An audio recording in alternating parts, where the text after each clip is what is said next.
Welcome to this forum for the Alder candidates of the odd-numbered districts and District 2 as they fill a vacancy. The Common Council is made up of alders or alderpersons and the mayor. A Common Council serves as a legislative arm of city government. It decides policy, enacts ordinances, resolutions, and motions, approves and amends the annual budget, which in 2015 is $22 million, levies taxes, and enters into contracts on behalf of the city. There are 11 city districts represented on the Common Council, and public meetings occur every third Monday of the month. Alderpersons are appointed to regular committees such as Finance, Personnel, Public Protection, and Public Works, which take place one after the other on the second Monday of the month. Plan Commission meets monthly also. Alders receive a salary of $4,800 per year. Candidates for alderperson this year are, or this season, are District 1, George Dockstetter, District 2, Denise Mrozik and Hans Walther, District 3, Michael O'Mara and Garrett Ryan, District 5, Alan Rasmussen Jr. and Brian Van Stippen, District 7, Sal Cuomo and Mary Kneebone, District 9, Mary McComb and Randy Stroik, and District 11, Sean Morrow and Jeff Presley. George Dockstetter, Denise Mrozik, and Brian Van Stippen are absent due to work commitments. So we're going to begin the opening statements in the middle with District 5. And so that will be Alan Rasmussen. Good evening. Thank you for joining us today. Thank you to the League of the Women Voters for hosting us today. My name is Alan Rasmussen Jr., and I'm a candidate for 5th District Alderperson. I'm unaffiliated, moderately progressive, casual political observer. I'm a lifelong resident of Stevens Point, 18 years at my current address, over 20 years at District 5. I've been employed by Century Insurance for 29 years, and I'm proud of that. I have been told I'm naive, inexperienced, lacking in political savvy. Truth be told, I am. I will never be a politician. My campaign is rooted in a simple pledge to meet and listen to the residents of the 5th District and represent their interests and concerns. I followed some advice early on, meet and listen to the District 5 people. Thank you. Thank you, Alan. Next is the 7th District, Sal Cuomo. Thank you to the League of Women Voters. My name is Sal Cuomo, and I'm running for the 7th District City Council seat. Stevens Point has been my home since 1986 when I started college at UWSP. After graduation, I made the choice to stay here and raise my children who are products of the Stevens Point area school system. My daughter's a 2014 Spash grad and in her first year at UWSP. My son is a junior at Spash and working toward his Eagle designation in Boy Scouts. I've lived in the area for over 25 years. I'm a homeowner in the 7th District, being there 7 years. As a proven community leader, I'm past president of the Stevens Point Elks Lodge. I'm a trained leader and committee member of Boy Scout Troop 205. I've been an active member of the business community for over 20 years as a long-term member of the Portage County Business Council. The ideas I represent are fiscal responsibility and transparency in government.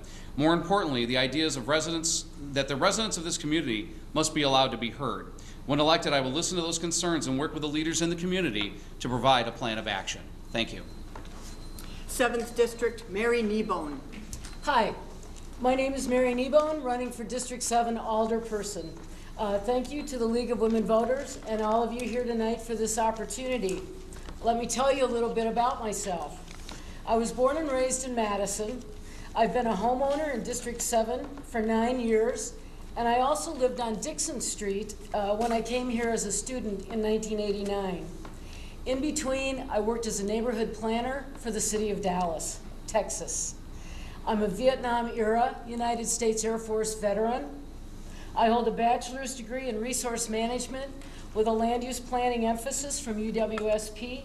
I hold a master's degree in urban planning from UW-Madison. I'll be retiring my position as executive director of Portage County Literacy Council on April 30th. I believe my background and education make me the perfect candidate for District 7, and I would ask your support on voting day at the Mid-State Building on Michigan Avenue. Thank you. District 9, Mary McComb. Hi, my name is Mary McComb. I'm a Stevens Point native, and I've had a career as college professor, and I've always wanted to come back to Stevens Point, which I did 11 years ago. I have a downtown business called Sugar Doll, candy and card store. And I'm very interested in my city. I love my city. I could have chosen other places to live. I've had a great time during this campaign. I've talked with a lot of people. I've gone to a lot of meetings. I've had a great time observing meetings. I've got a lot of admiration for Randy Stroik, and I'm honored to be running for the same position.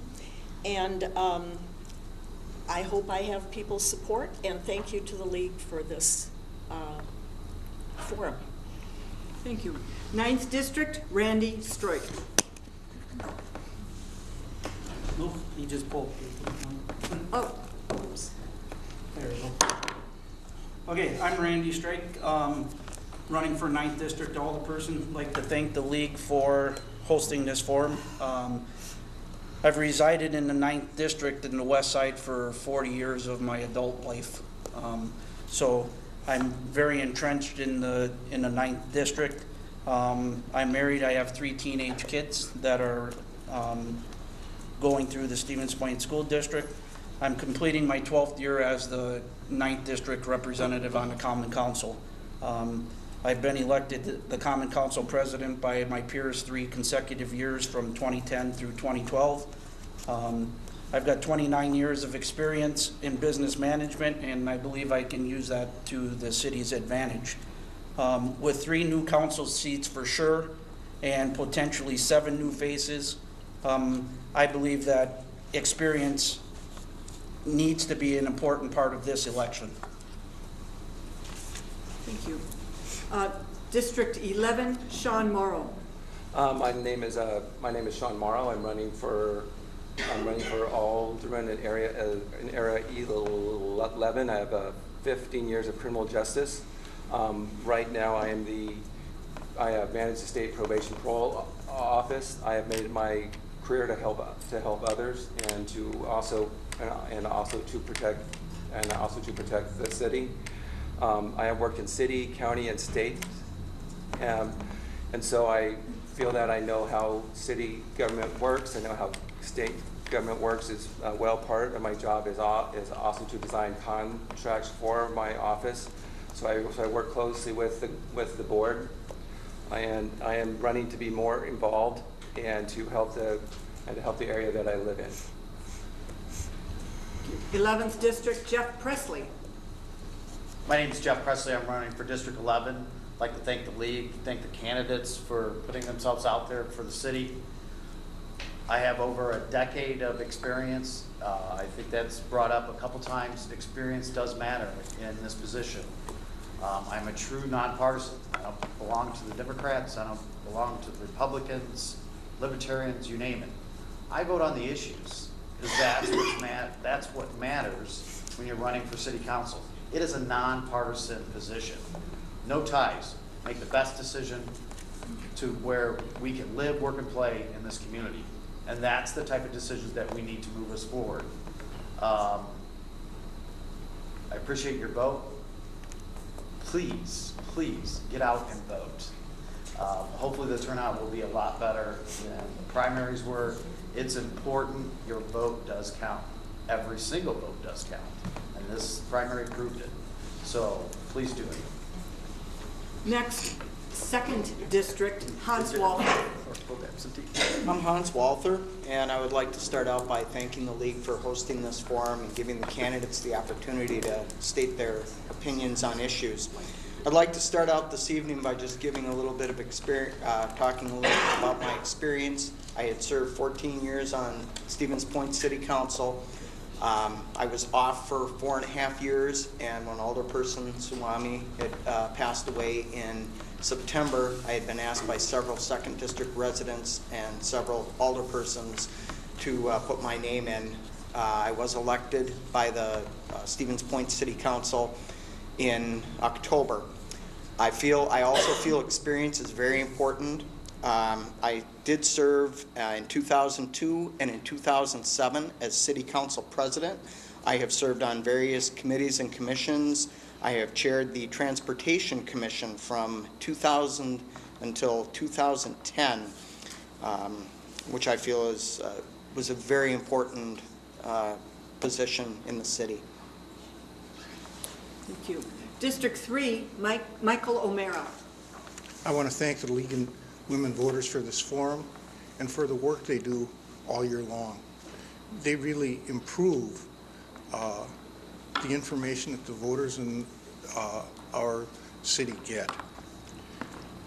Stevens Point will have a new mayor and at least 3 new alderpersons after the next election. It's really important that we have a smooth transition. I have been on the Common Council for 9 years, or since 2009, and before that I was on the school board. I'm a civil engineer, and I have worked for village, city, county, and state government for my whole professional career. I know how government works, and I know how to use government to improve the quality of life for the people it should serve. Please vote for me on April 7th. And I want to remind the candidates to please speak up, that you are not mic'd for the audience here. 3rd District, Garrett Ryan. Thank you to the League. I'm Garrett Ryan. I'm running for the position of District 3 Alderman. I may be a new name to many of you. My wife and I chose to move to Stevens Point and picked it as the town to plan to grow our family in a warm, friendly, historic community with the benefits of parks, the riverfront, the ability to walk to and from work and most local events. I run a graphic and web design business working with large and small clients around the globe. I fell in love with our city's historic homes and purchased one in 2012 and have continued its preservation. Since moving here, I came to realize our district in particular faces many challenges. To begin to address these neighborhood concerns, I became a board member of the Old Main Neighborhood Association and have worked to increase positive dialogue our neighborhood maintains with city leaders and law enforcement to increase the quality of life in our neighborhoods. I'm a member of the Historic Preservation and Design Review Committee. I provide my design services pro bono to the Humane Society of Portage County for their website and their major events. I'm on the marketing committee for the Fox Theater Project and worked last semester with the UWSP design class to create their new brand identity and logo. I'm also one of the founding voices of Revisioning Point, which is a grassroots. Mr. Ryan, the first question is going to go to starting with the 7th District, Sal Cuomo. What issue motivated you to run for alderperson?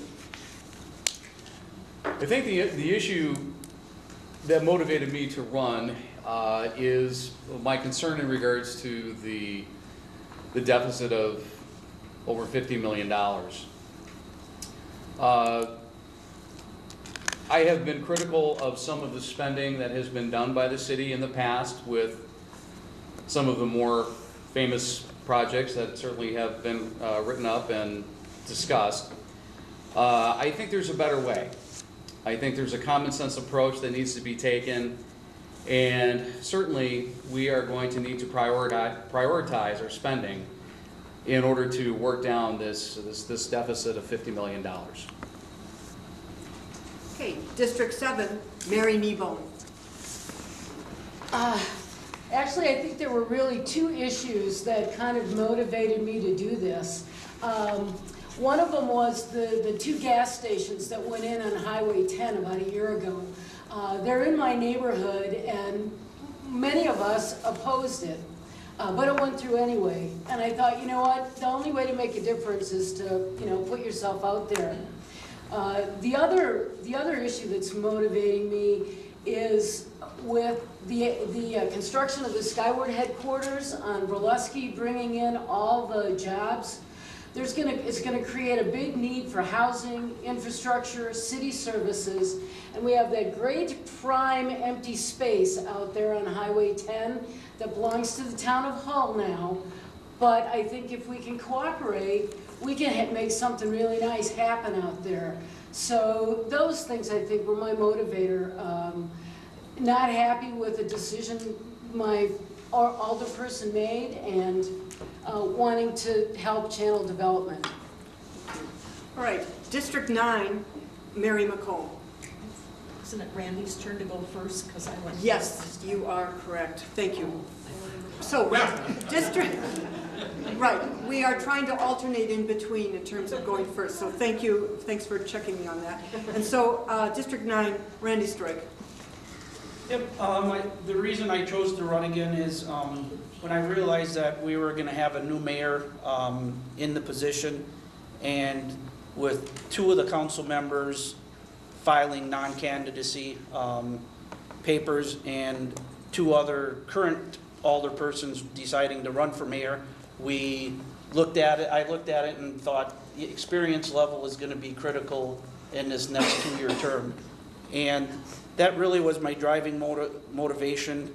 I think the experience and the leadership that I can bring in the transition is pretty important to keep the stability and keep the city on track. I hear a lot about the $50 million spending, and I personally stand by all the votes on the issues that I supported and the research that was done to say that they were good investments for the city of Stevens Point. Thank you. District 9, Mary McComb. What invited me to run was primarily my concern for downtown and the central city neighborhoods. I want to be part of returning vitality to the center of the city. We've got a lot of people working in Stevens Point who are then going down Highway 51 to their homes in Plover or out to the town of Hull and paying their property taxes there. I'd like to play a part in bringing the central part of our city back. I'd like to see more families settling there. I'd like to see better housing stock, more mixed uses. I'd love to see the South Side neighborhood, the business district get a little more bustling. So that was my primary concern, and I think I have some new ideas, some forward-thinking ideas. Thank you. District 11, Jeff Presley. Why motivated? It's easy to sit on our couch and complain about things. It really is. It's harder to get off your couch and actually do something. That's what really motivates me, because there are some decisions that I question of how those decisions came about the city. I think I can bring my experience to the table and think of different solutions for the city. More fiscally responsible, because we do have a debt to deal with. A decade of experience dealing with budgets from anywhere from $100 to $110 million. I bring that to the table in that experience. That's what motivates me, is to make sure that we're putting our dollars to good use to, again, we can have a place where we can live, work, and play. That takes money. And I can be the person that can be able to do that. Thank you. District 11, Sean Morrow. The reason why I decided to run was like Jeff. If you're not willing to do anything about it, you really shouldn't be complaining. One of the other reasons was in my on my block on the Reserve Street. That is being closed. There wasn't a lot of communication about that. Some of the neighbors were really upset, as well as the home that was across the street as well. Since I've also been running, I've been attending most of the city council meetings as well, and learning about the issues, and like some others as well. Given this tax incentive, given the tax trying to give the businesses the tax incentive to build, and then having those jobs come in and having all those new jobs move out to, have all the folks live out in Plover, that really doesn't help us out, and that's really kind of wasting our money. Now we go to District 2, Hans Walther. Okay, one of the reasons, well, several of the reasons that I decided to run was, and again, Alderperson Stroik touched on it, experience. And I'm going to take that a little bit farther. I know the issues in the 2nd District. We're going to be facing really some tough challenges in the coming years. We're going to have to decide the future of the Mid-State building, which is in my district. We've got the UWSP Science building, which neighbors my district. I've got the background on these issues, and I know the residents of the district, and I know how to get answers for them. I know how to get answers for their questions, and it's going to be a smooth transition. There's not going to be a learning curve. I know that I've worked with the department heads, I've worked with the residents, and I feel that's going to be really important when it comes to new alderpersons. Thank you. District 3, Garrett Ryan. My motivation to run kind of came out of multiple conversations with neighbors and people that live in the district around issues with housing. I also think that we need to improve inspection in our district. We have neighborhoods that I've gone down that quite frankly just make me angry that that's how they're kept. And the laws on the books are not being utilized properly to deal with them. We have people that are taking advantage of our homes. And we have neighbors that feel trapped. They don't feel like they can sell the property they've sunk so much money into to upkeep for so long when they have a place that's just not taken care of right next to them. So my motivation to run is to improve the quality of housing and to make our district more attractive to young professionals, families that want to move back in and rehab the housing that right now we're losing drastically. District 3, Michael O'Meara. I've chosen to run because I don't think the work is over. We need to improve the quality of life. That includes housing. It includes how our youngest in our city will live. How are we going to help teenagers in our district? How are we going to help the students who are in our district? How are we going to help the people who are working age? How are we going to help those who are retired and those who are elderly? We did the Mid-State project that helped people who are getting into the working area. We're working with Boys and Girls Clubs to find a safe place for children. We are trying to keep Edgewater a viable enterprise in our community, and that's why I'm running. District 5, Alan Rasmussen.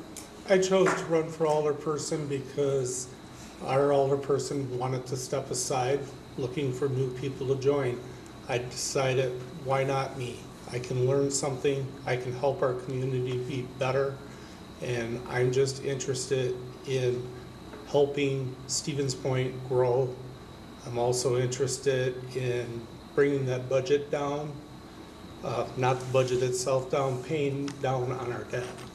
I'm concerned about people's concerns.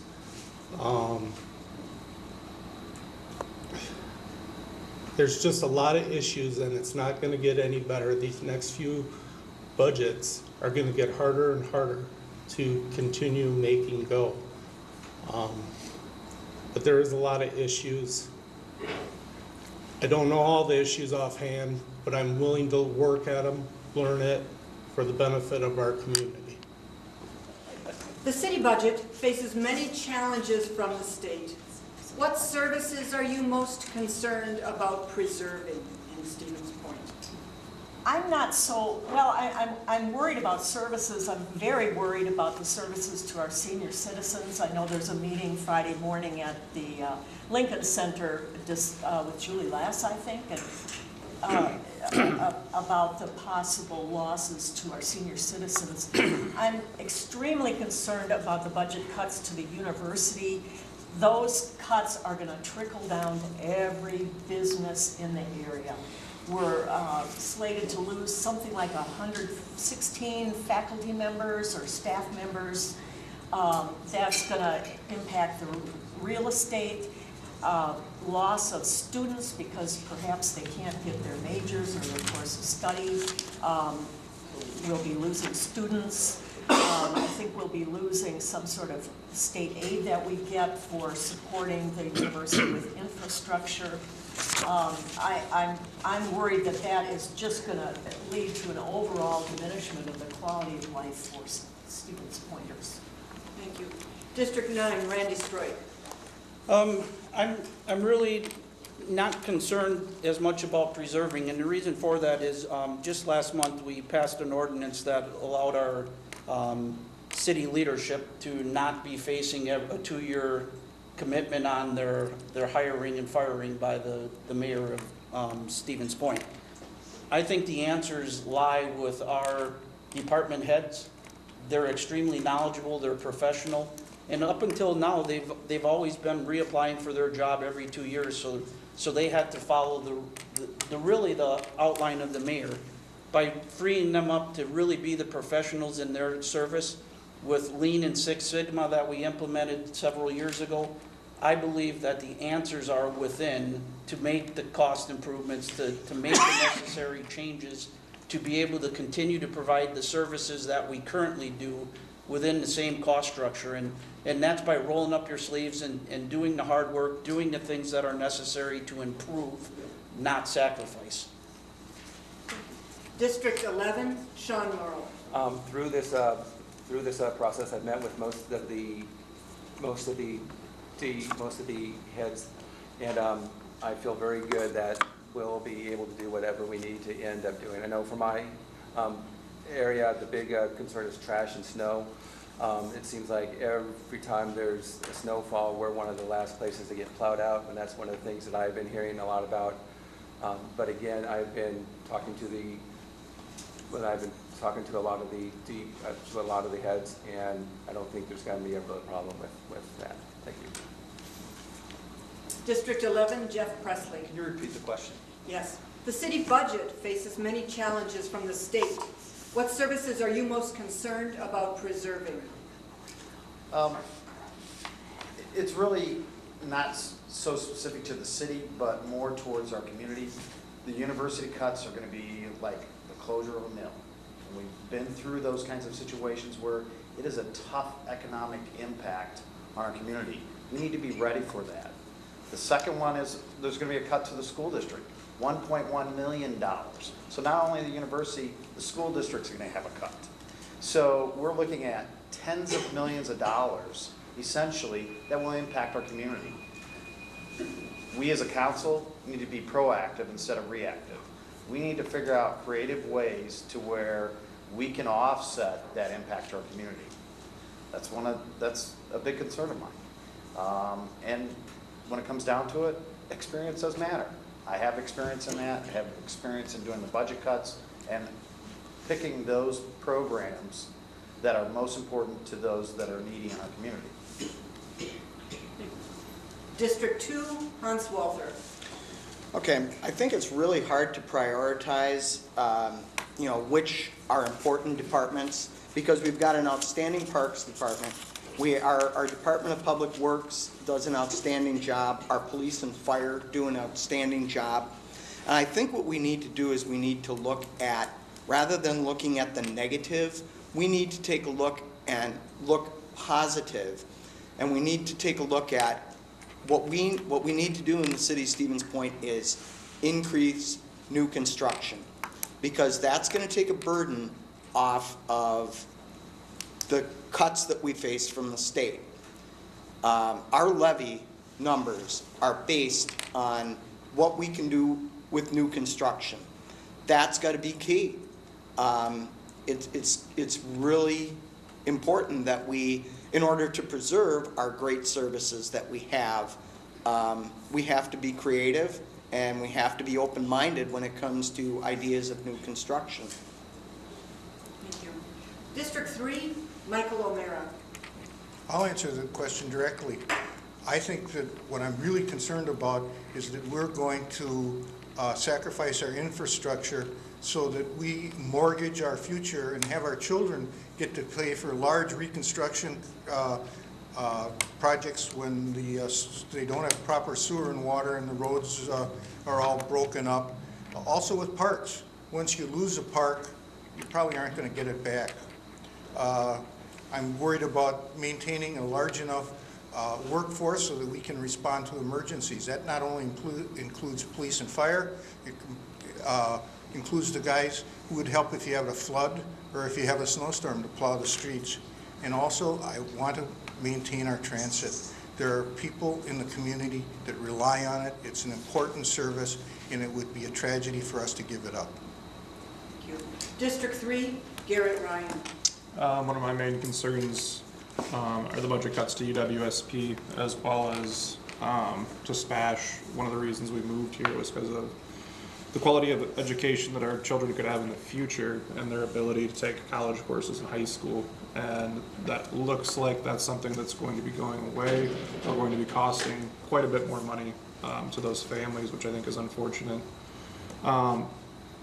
Construction could possibly be part of a solution, but I don't think expanding construction into areas that aren't already developed is the right solution. I think that's just pushing the buck down the road until we then have to maintain that infrastructure 10, 20 years where we're going to be back in the same place.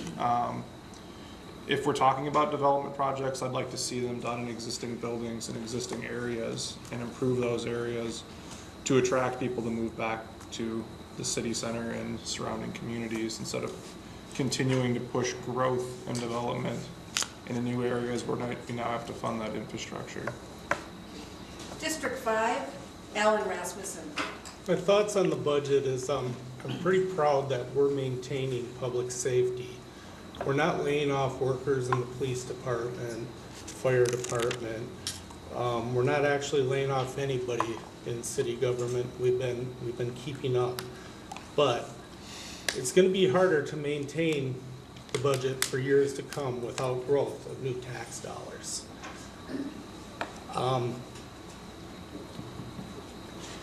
Stevens Point's been great for years to come. Keep in mind, public safety, great schools, the UWS system, parks, roads will need to be maintained to keep Stevens Point a great community that we all call our home and enjoy working here, playing. So, thank you. And District 7, and this time because of my error, Mary Nebo. I would be wary of cutting any services that directly affect health and safety. I feel like we have a moral imperative to care for the least of our citizens. So anything that would affect programs for seniors, single parents struggling to make ends meet with children, I would hate to see a safety net get lost here. I agree with Alan, we need to generate some decent business growth, jobs that'll bring in high wages, so the money will trickle down through the businesses. Most of that money gets spent locally. There are always hard choices to make. Infrastructure, maintaining infrastructure is always on top. I think, District 7, South Cuomo. Thank you. There are a number of concerns, and as a parent of two teenagers who are, one at the university and one at SPASH, I have some great concerns in regards to the cuts to education. Primarily, I have a great concern in regards to anything that may affect public safety, and we certainly need to be concerned about that. But we need to answer those questions by generating new tax dollars to get infused into the budget. And how do we do that? We need a larger tax base. So we need to be creative about how we do that. And I'm willing to work with others on the city council to come up with some great ideas in order to expand our tax base. What are your priorities for capital spending projects planned by the city? And that will be first Jeff Presley.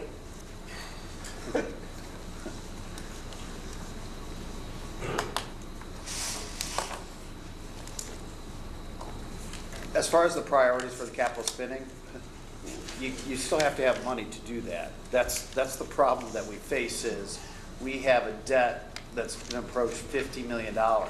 So capital projects, they're going to have to be pretty lean.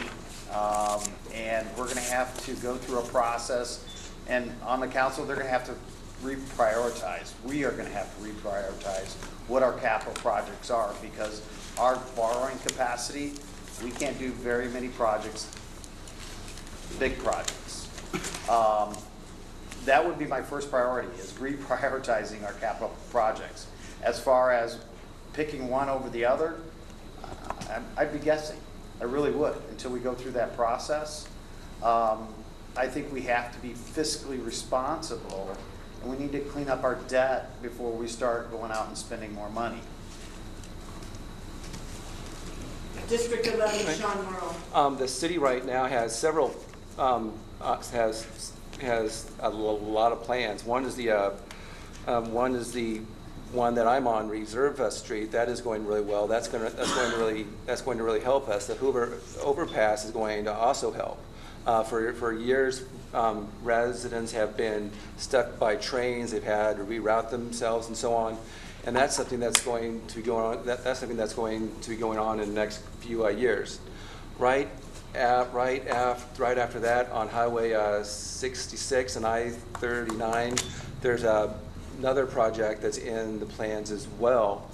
That's going to also help that's going to help the traffic in that area. That's in our area, 11. So that's something that's on the plans now, and also to help redo Church Street because it's a two-lane road. There's a lot of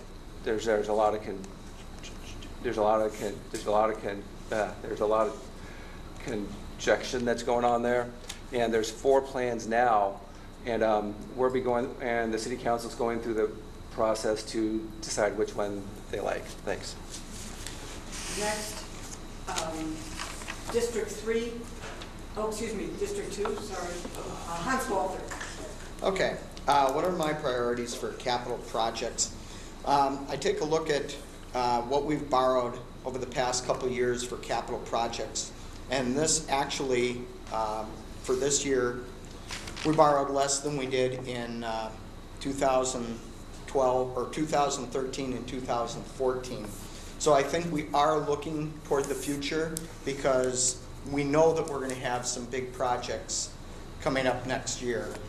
We've got the grade separation at Hoover Avenue, which I think that is extremely important. It's important for public safety. It's not just a convenience thing. Yeah, it's tough to be stopped by a train and it can really put a damper on your day. But we have the fire station right over in that area. And this becomes a matter of public protection. We need to get this done, and we need to do whatever it takes to make sure that that's a priority. District 3, Garrett Ryan. I think that we need to focus on projects that are placemaking focused. One being Portage County Bike Bed Plan. Looking at projects when we're deciding on them, not just by how many cars we can shove down a road in a certain amount of time, but thinking about how those projects affect the quality of life, the walkability of neighborhoods and cities. I think we need to create a better approach when we're deciding on a new project on what that infrastructure is going to be costing 10, 20 years down the road. And taking a smaller approach to it. Thinking about it as a neighborhood and not creating a community that is purely based around commuting, because that's not a great long-term solution for us. District 3, Michael O'Mara. Three things come to mind. The design and reconstruction of Business 51. The pavement in Business 51 is in failure. It's going to have to be replaced. When we replace it, we have to replace it so that it's safe for pedestrians, bicycles, as well as motor vehicles, and that it carries the traffic it should. The railroad grade circuit separation on Country Club Drive, we're not going to get away from it. It is a bottleneck and is not good for us.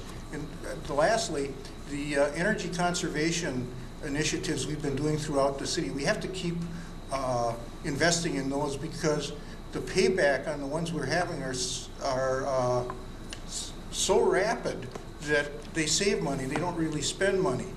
And if you put an LED light bulb in one of our overhead lights, which we're doing, we're saving money less than 3 years down the road.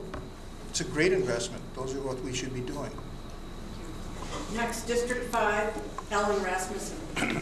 When I think about the funding, in the few years down the road, we are going to have to do something with Business 51.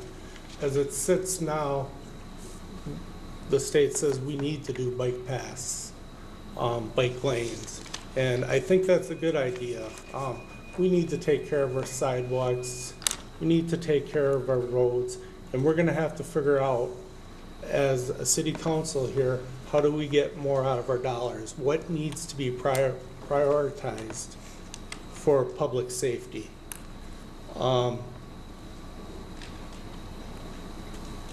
So it's just going to be a lot of working with the people, listening to our constituents, working as a group, have an open mind, and plan. Thank you. District 7, Mary Nebo again first. Oh, okay. Because we're going to put you back on. When I lived in Dallas, the man that lived across the street from me, his house caught on fire about midnight one night. And because we had a fire station right around the corner, it saved his house and the houses on either side. The closest fire station to me is on the other side of those railroad tracks on Hoover. So I would say one of my priorities would be to get that Hoover overpass done, because goodness knows how long it might take to get a response from the fire department if there's a train going by. The house could be lost. So that would be my first priority for capital spending, is the public safety aspect of the Hoover Road overpass. Business 51's been mentioned. That also is going to need some serious attention.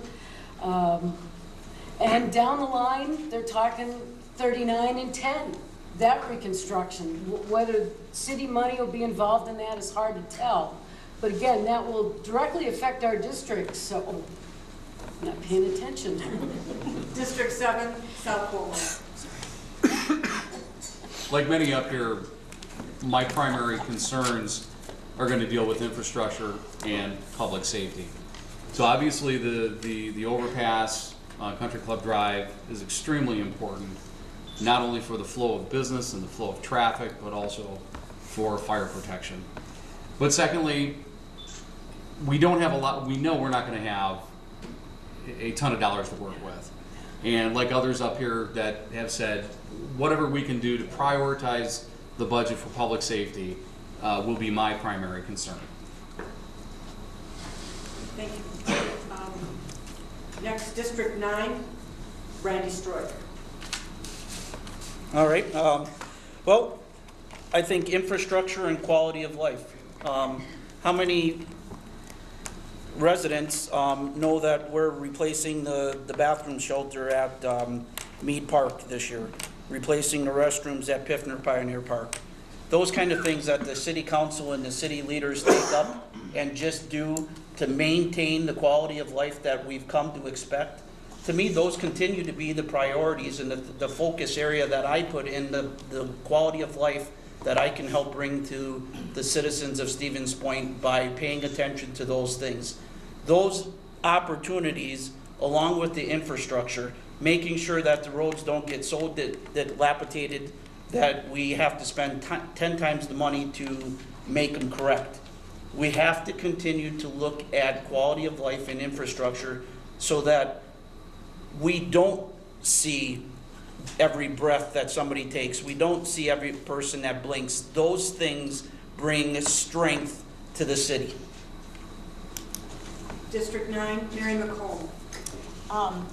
As others have said, I think the grade separation is very important, again, for public safety, but also because that will improve access to 3 TIF districts. So that's important. And I also think it's important because I believe when it's finished, it's going to take some pressure off Business 51, which is then going to help determine what direction that goes in. I'm for a 2-lane road in between about Clark Street and Belts for the good of the neighborhood. So I'm hoping that will happen. And then I got to put in a good word for the room tax money being used to redo the Piffner Park bathrooms. Anybody who's been down to Riverfront Rendezvous or the Jazz Fest knows how creepy. Well, I've never been in the men's, but how creepy. So I'm excited. What issues are common to Stevens Point and the town of Hull? What skills do you bring to the council to address these issues? Well, Can you repeat that? We didn't quite hear it yet. Sorry. What issues are common to Stevens Point and the town of Hull? What skills do you bring to the council to address these issues? The first thing that comes to mind is a proposal from the DOT. They're taking a look at the Highway 10 39 interchange. A lot of that area is the town of Hull. There are several different proposals on the table right now, and whatever we do as the city of Stevens Point, we have to make sure we communicate with the town of Hull, and we have to work with them. In the past, there has been some animosity between the leaders and between the governments. That has to stop. One of the things that I think I bring to the table is the experience on the issue. Again, I was on council for 14 years. I know how issues work, and I know the resources that are available to us to help kind of guide us and provide some leadership. District 3, Michael O'Mara. I think the biggest thing we have in common is the need for comprehensive planning and what we're going to do so that we have ordered growth at our borders so that we do have economic vitality and we protect the environment and we improve the quality of life. I think that's the biggest thing. Other things that are common. Every unit of government has trouble with levy limits in Wisconsin, and that's something we have to lobby for. And particularly in Portage County, it's emergency medical services. We have a county-wide EMS system, and how we're going to make that work for everybody and equitably distribute the cost between the various units of government really will improve how we deliver service and make it affordable and save lives. District 3, Garrett Ryan. I think that we share a lot. People that live in the town of Hull and live in Stevens Point all shop at the same stores. They bring in lots of financial resources to our community. I think that we need to partner with them in a better way and have a smarter dialogue about projects that we could be doing in tandem, community resources that we could be combining together, that would help lower the amount of money that we're both spending on similar design services that are being provided in the same way, and communicate with each other to make those resources as efficient as possible. District 5, Alan Rasmussen. Well, thinking about that, I know, or I think we should all work with all our boarding communities, Park Ridge, the Town Hall, Plover, to try not to duplicate services, work together to keep the costs down, just open dialogue with our neighbors and try to get together and do things together that makes sense for our community. Thank you. District 7, Sal Cuomo. In regards to Hall, obviously the huge issue is where does Stevens Point expand when surrounded by the town of Hall? Obviously, we want to increase our tax base as a city, and where are we going to go? So there has the opportunity to be a cantankerous relationship between the two entities, and I believe that my experience and negotiating skills will come into play in a seat on the city council. But primarily, after looking at a variety of different plans for the Highway 10 bypass, I think it's going to be critical that we make sure that whatever plan that we mutually agree on has a minimal environmental impact for our city, and for the town of Hall. District 7, Mary Nebo. Well, I've already gotten to know several people that live in the town of Hull when we were opposing the gas station on 10 at Badger. They were concerned about leaks in their groundwater. We didn't like the aesthetics. So I've already developed a relationship with my neighbors. I live in the part of District 7 that's out that way. Something that we share would be the old cops area. That generally is town of Hull. And sooner or later, it's going to get developed. And it's right across the street from District 7. So I think anything we do, we have to do together. We have to have a regional mindset. We're neighbors. What affects us affects them. What Hull might do affects me. We can get along. We're reasonable people. District 9, Mary McComb. I think the relationship between Stevens Point and the town of Hull might be a place to really work on the county-city cooperation that generally needs to be worked on.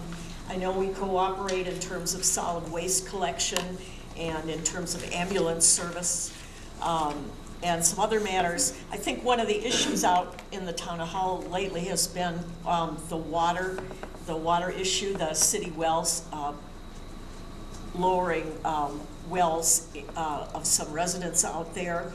And that's something we need to work on and cooperate on, as well as the Highway 10 bypass out east. I too share concerns that it be environmentally not harmful. So those are just some of the issues common to Point and Hull. Okay. District 9, Randy Stroik. The I-39 interchange, the Kirschling subdivision, County Road R east of Eisenhower, basically that development to the east there. Those are all things that are important dialogue that we need to have. And I need to really commend Mayor Westcott. When he was there, we had good open dialogue with the town of Hull.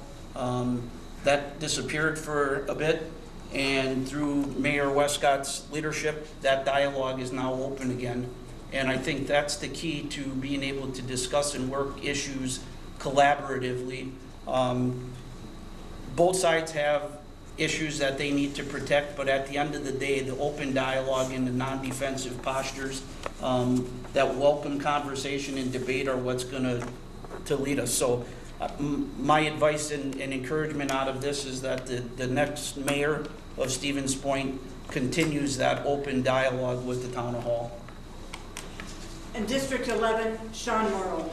The town of Hull and Point are really intertwined, really. A lot of the city is surrounded by the town of Hull, and there's a lot of growth that's out there as well. They share EMS. They share a lot of the city services, and there's going to have to be a lot of planning in in regard to any new, into where Stevens Point is going to really grow. A lot of that is going to have to be working with the city council and the village as well. Thank you. District 11, Jeff Presley. Well, one of the great things is I sit on solid waste. I actually sit right next to Mr. Holbridge at every meeting. He and I have a great working relationship. That's one of the things that I can bring to the council. The second one is that we need to work together. You don't build fences between your neighbors. You work with your neighbors to resolutions. We need to have that as our mantra. Unfortunately, our past leadership, I would agree. Hopefully, whoever the mayor is going to be has a great working relationship with the town hall. Because it's important. Our mutual existence, and I say mutual, is ingrained in the fact that we've got to be a good neighbor. So that's what I would bring to the table as far as the skills of working with the town of Alder to promote our future. Thank you. We are now going to go to closing statements. The moderator has somewhat let the time get away from us. So we are going to begin with closing statements with District 3, and that will be Garrett Ryan. Thank you to the League of Women Voters for hosting. The majority of the time, aldermen vote on citywide decisions. I plan to be much more involved than beyond showing up and voting once or twice a month. Beyond my involvement in the number of city projects I'm currently involved with, I've walked my district over the past few years. There are neighborhoods that have great aesthetics and pride, and others that make me angry how neglected they have been. We have the laws and the rules to deal with many of these issues, and I plan to walk the district with inspection and implement a systematic overhaul of these neglected areas, as well as inspect all licensed properties in the third. I plan to always be well-researched on all topics and engaged at city meetings. I plan to be available and receptive to all of my constituents' thoughts and concerns. I will strive to find fiscally responsible solutions to city projects by implementing smart, creative ideas and proposing solutions that are rooted in research. I think our council needs a healthy balance of perspective from individuals that grew up here and those that have chosen to relocate here, as this will provide a dialogue that will make our city prosperous and attractive to a much wider audience in the future. Thank you. District 3, Michael O'Mara. Once again, I would like to thank League of Women Voters. I think it would be a good idea for you to vote for me because I will bring a knowledge of the issues and working of city government that can get things done and improve the quality of life in Stevens Point. It's easy to say what you would like things to be. It's much harder to figure out how to do it. How do you put together the coalitions on the council? How do you put together the coalitions in the community? And I can do that. And I would be remiss in not saying there will be another election on the ballot, and I hope you vote for Ann Walsh Bradley on Tuesday. Okay. Next, District 5, Alan Rasmussen. I have been reminded by a few people I lack experience.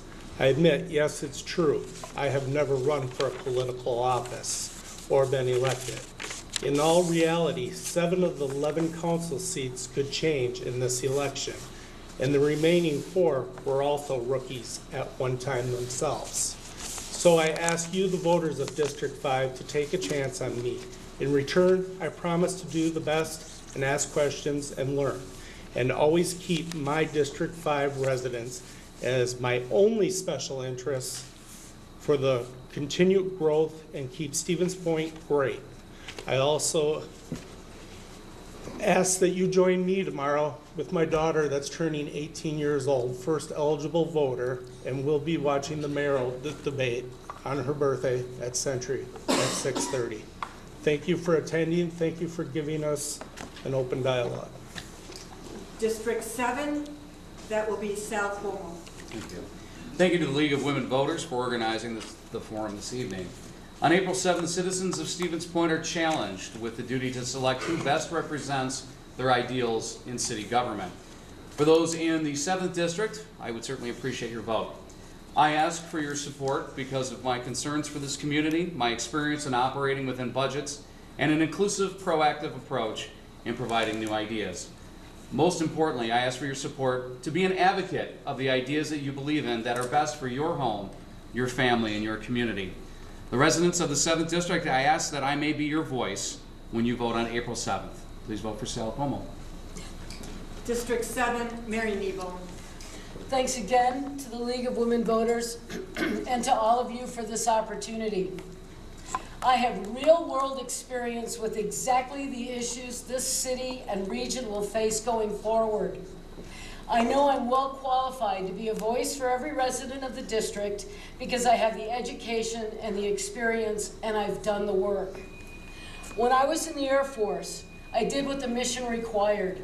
I shoveled snow off a flight line in Anchorage, Alaska on a Super Bowl Sunday, then helped shuttle Vietnamese refugees from Subic Bay in the Philippines to Guam when Saigon fell a mere 3 months later. During my 5 years as an urban planner for the city of Dallas, I learned how to soften citizen frustration with the pace at which city departments operated. These experiences taught me how to be a dedicated team player and gave me the skills to complete projects successfully. In conclusion, I chose to serve my country the first time as a sergeant in the United States Air Force. I see this now as my time to serve again. And next, we are going to go to the second person in District 9, Randy Stroik. All right. I'm not a politician. I think I'm a common sense person who looks at each issue independently and then puts a big picture perspective on it before a decision is made. I don't believe there would be one constituent within the 9th District that could say that I didn't take any amount of time necessary to listen to their issues if they chose to call me and talk to me about it and then go to bat on their behalf under my name. I believe I'm a representative of those people, and I work hard to do just that. If you believe that stability on the council and experience is important, you'll vote for me, a proven leader. If you believe that a fresh face is in order, I believe that Mary will do a great job if you choose to go that route. I want to thank you for hosting this forum. I think experience is critical in this next 2-year period. I would absolutely look forward to serving you for the next 2 years, and I promise that I would pass the reins to someone new in 2017. Next, District 9, Mary McComb. My approach to decision-making is to make sure we're asking the right questions, and I sometimes think the questions we've asked have been too limiting. We always need to ask about any idea who is getting the benefits, who is paying the cost. Is the way it's always been done valid anymore? And I think that quality of life needs to be the primary standard that we use when we're asking questions and looking for solutions. I think District 9 is in for a win-win experience. Like Randy said, he's got strengths, I've got strengths. Either way, District 9 is going to be well represented. And I have to say also that this campaign and all the learning I've been doing has been a win-win experience for me, whether I win or whether I lose. So I thank the League for this opportunity. District 11, Jeff Presley. I bring over a decade of experience to this community. I sit on the county board, school board, Century Credit Union Board of Directors, president of the Parks Commission. I have a lot of public involvement, and it's important that our community succeeds. That's what I could bring as an alderperson. The biggest thing is I question the status quo. Why have we done it the last 50 years or 100 years this way? Those questions spur dialogue. And that dialogue is important to this council because it's not always a yes vote. Sometimes we got to vote no. But we need to vote no or yes for the right reasons. And the only way that you're going to get there is to ask the question. Why do we do it this way? I guarantee you, I will ask those questions. It won't always be well received, but the result will be the best decision for our community. So I would ask that you vote for me because experience does count. District 11, Sean Murrow. As Jeff has said, experience does really count. I spent my entire career in civil service. I've been a county employee, I've been a state employee, I've been a city employee. I have worked in government my entire life, really. I've helped with city budgets, county budgets, state budgets as well.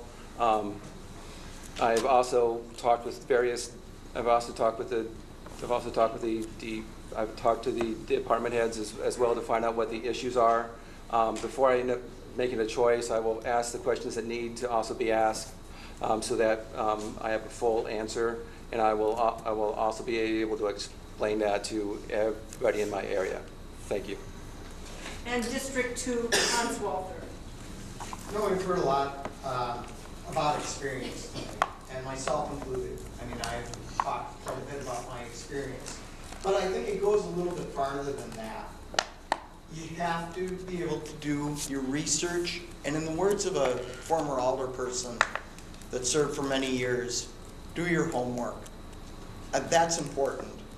And when I served as an alderperson, I walked the district, and if there was an issue that was outside of my district, I went over, I checked it out. Just because the issue isn't in your district doesn't mean that you don't need to do your research, check out the property, talk to the property owner if necessary, talk to the business owner. It's important because you're not only making decisions for your district, and occasionally you're going to get your issues that are extremely important to your district, but most of the time you're going to be dealing with other city issues. And it's important to get out there, walk the district, and do your research. Thank you. In a moment, we will ask the mayoral candidates to take their places at the front table for the next forum. A little bit about the office of mayor. The mayor is the chief executive officer and directs the administration of the city. The mayor is, by statute, a member of the council, presides at its meetings, and may vote on measures before the council in the event of a tie. The mayor can sign or veto legislative actions of the council. The mayor has a duty to see that city ordinances and state laws are enforced and that all city officers and employees do their duties. The mayor's authority is not unlimited. A mayor cannot alone decide uses of city property and cannot alone enter into a contract on behalf of the city. Also, a mayor cannot, without council approval, expend municipal funds. The mayor presents the annual budget each year. The city's 2015 budget is $22 million. The mayor's salary in 2015 is $71,050. Candidates for mayor are Jerry Moore and Mike Wiesa. Both were invited, both have arrived. We thank you both for being here this evening. We will begin with the opening statements. Each will be, again, 1.5 minutes, and we will start with Jerry Moore. Thank you. My name is Jerry Moore. I've been serving the community for over 14.5 years now. I've been the city council president twice, elected by my peers. I gained their trust, their confidence to do that job. I've also been appointed chairman of the finance committee, chairman of the personnel committee by both mayors that I've served with. I've gained their trust. I try to move that trust on to you, the people of Stevens Point and the surrounding area, because we all have to work together to improve our neighborhood and our communities. It's a major thing that we need to start rebuilding our team, remaking our communities strong with each other, not against each other. Thank you. Mike Wiesa. Thank you for attending tonight, and thanks to the League for offering this opportunity. Hopefully, this isn't your first glimpse of Jerry and I, but if it is, know that both of us have years of service on City Council. We have similar voting records, and both of us love this city and want to do what's best. What sets us apart is the fact that I also have almost a decade of service in addition to the City Council on County Board. I've chaired virtually every committee that I've been on, and I've worked collaboratively with everyone in Central Wisconsin for many years representing the city's best interest. This is critical for the future CEO of the City of Stevens Point. We'll need to work together with Midstate, UWSP, Hull, Plover, and all of Central Wisconsin to accomplish our goals. The fact that I have support of so many of those municipalities' leaders, including many from Stevens Point, is a testament to my ability to work cooperatively with all of the people, all interests and personalities. Paying down our debt, reducing our fixed expenses, steady, sustainable growth to increase our tax base, and giving department heads the resources they need to get the job done are going to be my priorities. I look forward to sharing my thoughts with you. Well, again, 1.5 minutes for questions. And the first one is, what are the most pressing issues you see for Stevens Point? All of you that were here before, you've heard these answers before. Our debt service has gotten too big. Fortunately, the wisdom of councils in the past, we've put together systems that allowed us to be warned before it got into a tragic state. We're following those right now. All the bells and whistles went off to say, hey, you're getting to your limit. Stop spending, stop borrowing, start looking at what you're doing. We have to make better, smarter choices what we borrow for. We cannot continue to spend the way we have.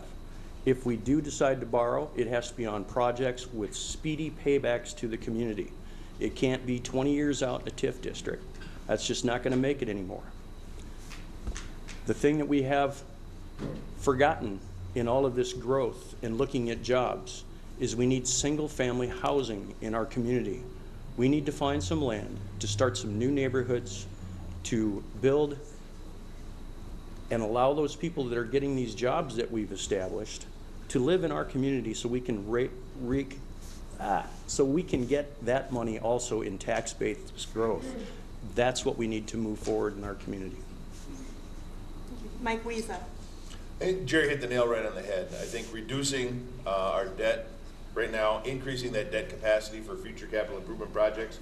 The way we reduce that debt is going to be a combination of reducing our fixed costs and increasing the tax base, whether that's through housing or new business development. We've already started working on that. This year alone, we're paying down about $4 million of that debt. Of course, we're borrowing another 1.75, but our borrowing is cyclical to a certain extent. I think that some of reducing the fixed costs is going to be critical. Right now, we spend probably anywhere between $48,000 and $68,000 a month, obviously more in the winter, on utilities for the city. $68,000 a month for utilities. Some of the things that were mentioned by the alderman candidates are things that we've been doing, and I think I need to increase, is our use of LED lighting, for example, and looking for alternative ways to reduce our energy consumption. The water department's done a real good job of that by putting in a generator capturing some of the gases that are expended off of the wastewater. They were able to reduce their bills by 98%. We're looking at putting in another generator so we can actually sell electricity back to the grid, offsetting our costs for the other parts of the city that we can't get to as easily. So I think working in those two fashions, reducing the city's fixed expenses and a slow, sustainable growth through housing and development is going to be the key. Our second question, we'll start with Mike Wiesa. The budget will face challenges due to state restrictions. Help us understand your ideas to maintain quality services. Well, I think the first thing you should do is talk to Katrina, who's sitting right there. She can talk to you about the state budget. We've been steadily losing shared revenues from the state, which is going to affect our services. It was also mentioned during the alderman debate that we can only increase our tax levy by the amount of growth. So if we have, let's say, 1% growth, we can only increase our expenses 1%. Now, you know as well as I do that expenses go up more than that. At a minimum, our employees are getting a 1.5% cost of living adjustment this year. So to fill those gaps and make ends meet, I intend to do what I've been doing all along, and that's enlisting volunteers, people of the same interest. We built a $40,000 dog park with zero tax dollars because we brought those interested parties together. I think sharing some of the services with Hull, Plover, Village of Whiting, I think can reduce some of the costs directly relating to the taxpayers of Stevens Point. But bringing the people of interested parties together to accomplish those goals is going to be key to filling in those budget gaps, as well as, like we said before, increasing the tax base, which is always going to be there in the background. Okay. Jerry Moore. What was the question? The budget will face challenges due to state restrictions. Help us understand your ideas to maintain quality services. A lot of the things Mike said, I agree with. Volunteerism, one of the ideas I've tossed around and thought about is having some of the businesses or university fraternities and sororities sponsor some of the maintenance in our parks, mow the lawns, do some of the light things that they could do, take ownership and pride in our parks, and get them involved in our community. Some of the other things, we've always cut positions, which we're at the point where we can't cut anymore. We've done it through attrition for not filling positions, but we found out that is just as damaging as not having the finances. We need bodies in jobs. They have to be there. We have to keep them. We have to prioritize that. There are other things we can do. General bills, like you do at your house, cut down on your electrical usage, cut down on your wastewater, wasting water, cut down on all of those things, look for improvements, make sure all the drips are stopped in all the buildings in the city, all of these things that we have to pay for. Thank you. Okay. Third question, we'll start with Jerry Moore. What is your priority from the Eco-Municipality Report to implement in Stevens Point? From the Eco-Municipality. A long time ago, we started on Eco-Municipality stuff. We changed all of the street signal lights to LEDs. We have changed a majority of the street lights. We will continue doing those as projects come up in areas where we can expand them. I would love to see some of those go in place down Division Street from 4th Avenue down to Clark Street to help make that a safer corridor where there's been challenges at night with traffic and pedestrians and bicycles. Make that safer. Move ahead on that one a little quicker than waiting for a project to be done there. It's going to be about saving money. The eco-municipality stuff is going to absolutely have to be something that saves us money and not just something that we want to do. Thank you. Mike Wiesa. There's actually several categories that I intend to re-energize and reintroduce, but probably the biggest priority, I think the one that's going to have the most immediate impact, is the multimodal transportation issues. Pedestrian, bicycles, skateboards, having usable routes that people can commute to and from work or to and from functions, the downtown and the high school, for example, getting back and forth safely. We have several options already implemented in the city, but I think there's some opportunities there that we need to promote and encourage.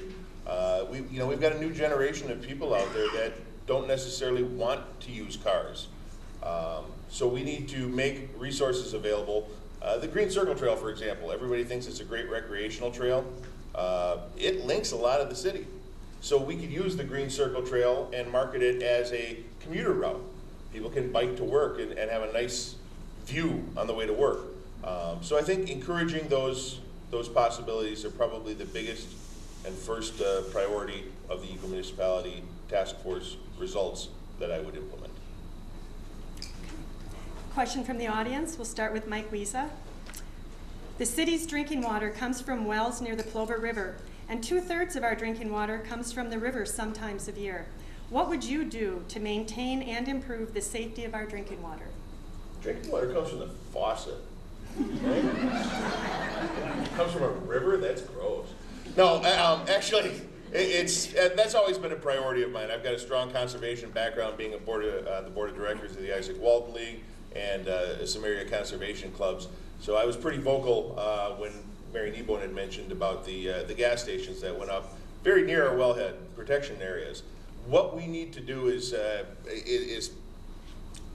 educate people, I suppose, in the priorities of water and let them know how the groundwater is affected by the high capacity wells. It's not just the city that gets affected, because when we're pumping our water out, we can definitely, potentially affect other municipalities. That groundwater comes from all over, gets sucked in through the wells. So a well that's over here will affect ground and surface water miles away. George Kraft is a good friend of mine. I served together with him on the Parks Board. And if anybody knows groundwater, it's George Kraft. So I think prioritizing our use of water, educating people on water conservation, and working collaboratively with our neighbors to ensure that we limit our high-capacity pumping is going to be pretty critical. Jerry Moore. Like Mike had mentioned, we do have, every one of our wells are in a wellhead protection area. Those are limited to certain kinds of growth. Certain businesses are the only things that can go in there. Others are prohibited. Following those rules is very important. Not bending, making sure that the businesses that are already there are following the rules that they're required to follow to help protect our groundwater. Our groundwater is for all of us. My dad was a forest ranger, and he taught me the respect of Mother Nature and clean waters, clean air, and the use of trees and everything else that it provides for us. Water is one of those things that we need for life. We need to protect it, and we need to keep it clean. Okay. Another audience question. We'll start with Jerry Moore. Significant opportunity exists for high-density multi-use development within the North Division Street corridor. What will you do to make this possible? Depends on what it is. I mean, we have planning and zoning that take care of issues like this. Unless we know exactly what the project is, it may not be a correct fit for the area. It may not have enough parking spaces. It may have,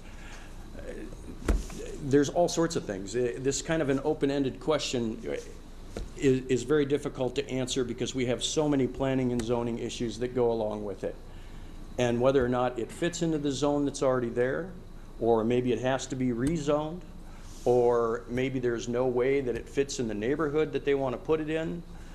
Without knowing what the project is, there's really no good answer for this question. Okay, Mike Wiesa. Jerry, can you do that question one more time, please? No. Okay. Significant opportunity exists for high-density multi-use development within the North Division Street corridor. What will you do to make this possible? Yeah, and see, I was trying to find out something in there that was even a little specific. High-density multi-use, that really means car dealership, it could be any number of things. And I think Jerry was absolutely right. Without knowing specifically what the project is, I can't say how I would vote on it one way or the other. What I can tell you is that we have a comprehensive plan that generally gives us an idea of what sort of development we want in certain areas. But I want to bring those plans even more specific, working with the council to come up with specific uses for TIF money, for example. When we offer a TIF incentive, right now it's anything that's allowed under the law. Not that that's a bad thing, but I think the council needs a vision to say, okay, this is what we'd like to use it for. So this is a priority for us. So when a developer comes in, we can hand them a packet and say, this is what we can do for you. Too often in the city, we've been approached by developers and we tell them the first things that they can't do. You can't do this, you can't build here, you can't do all of these things. I want to be able to show them what they can do. So while the question can't be answered specifically, I think there are some generalizations that the council needs to put in place, and I'm all in favor of that. Again, providing that guideline for any development that goes into any area of town, not just necessarily the north side. Okay. All right, Mike Wiesa, we will start with this audience question with you. Alternative transportation, bike, pedestrian transit is becoming more popular and attracts businesses and residents. How will you support these modes of transportation? Didn't I answer that already? Again, that's one of the things that is going to be a priority for me. There is a whole new generation of people out there who choose actively to reduce their carbon footprint and take alternative methods to get to and from where they're going. Whether it's walking, biking, again, we just had an issue on the County Parks Commission allowing fat tire bikes. I don't know if you've seen these things. They're extra wide, big tires on bicycles that allow you to go through snow or mud, and you can ride your bike all year long. All of these things are needs that certain segments of our community want. So we need to provide those, and it's going to help all of us by the people reducing the amount of vehicle traffic on the roads. We're going to have to spend less on road repairs. We're going to have to spend less on redesigns and reconstructs. So I would encourage it wholeheartedly. Jerry Moore. I also encourage it. Being a small business owner just down the street, I see students, college students on rollerblades, longboards, skateboards, every day of the summertime. Even this spring, they've already been out with them. Trying to get to and from the university from their apartments down here. This is one of the things we need help from the state with, though. because the state has a law banning skateboards from streets and sidewalks. So we need them to straighten out theirs or give us the ability to allow them, because longboards are becoming a very favorite mode of transportation for a lot of the college students and some of the high school students. They're not jumping all over the benches and doing all the crazy skateboard tricks with them, but they're a good mode of transportation. I see no reason that they can't be able to use them, and I would encourage us to be able to permit them to use those. All right, another audience question. We'll start with Jerry Moore. What can you do to help recruit and retain talent in Stevens Point and address the issue of brain drain? I'm a perfect example. I moved to Stevens Point to go to college here. I grew up moving around the United States because my dad worked for the federal government. He was a forest ranger. We ended up in Rhinelander, Wisconsin. I went to high school there and graduated. I chose UWSP as my college of choice. So I moved down here and I fell in love with this little town. It's a lot of fun. It's a great size. It provided me with the arts, the things that I was into. I got my bachelor's degree. I moved away, I got an associate's degree, and I moved back to Stevens Point because I missed it. I found a home here. Great people, great environment, great parks, everything a person could want, we have in Stevens Point. We need to promote Stevens Point. We need to quit talking about negative things that aren't really that big a deal. If you look around and you look at where we live and the stuff we have available to us, we're in a really, really good spot. We need to keep those things going so other people see them, and we need, as a whole, to be promoters of that instead of talking about the nitpicky little things. Thank you. Mike Wiesa. That's one of the things I've said all along, is that we need to market our city. Let everybody know all of the amenities that we have. That's the reason I never moved away. To recruit the talent, and Skyward probably is a good example. For those of you who don't know, I've been working at Skyward for about 15 years now. Skyward is one of those tech companies that literally started in someone's garage or basement and now is growing into a multi-million-dollar international company.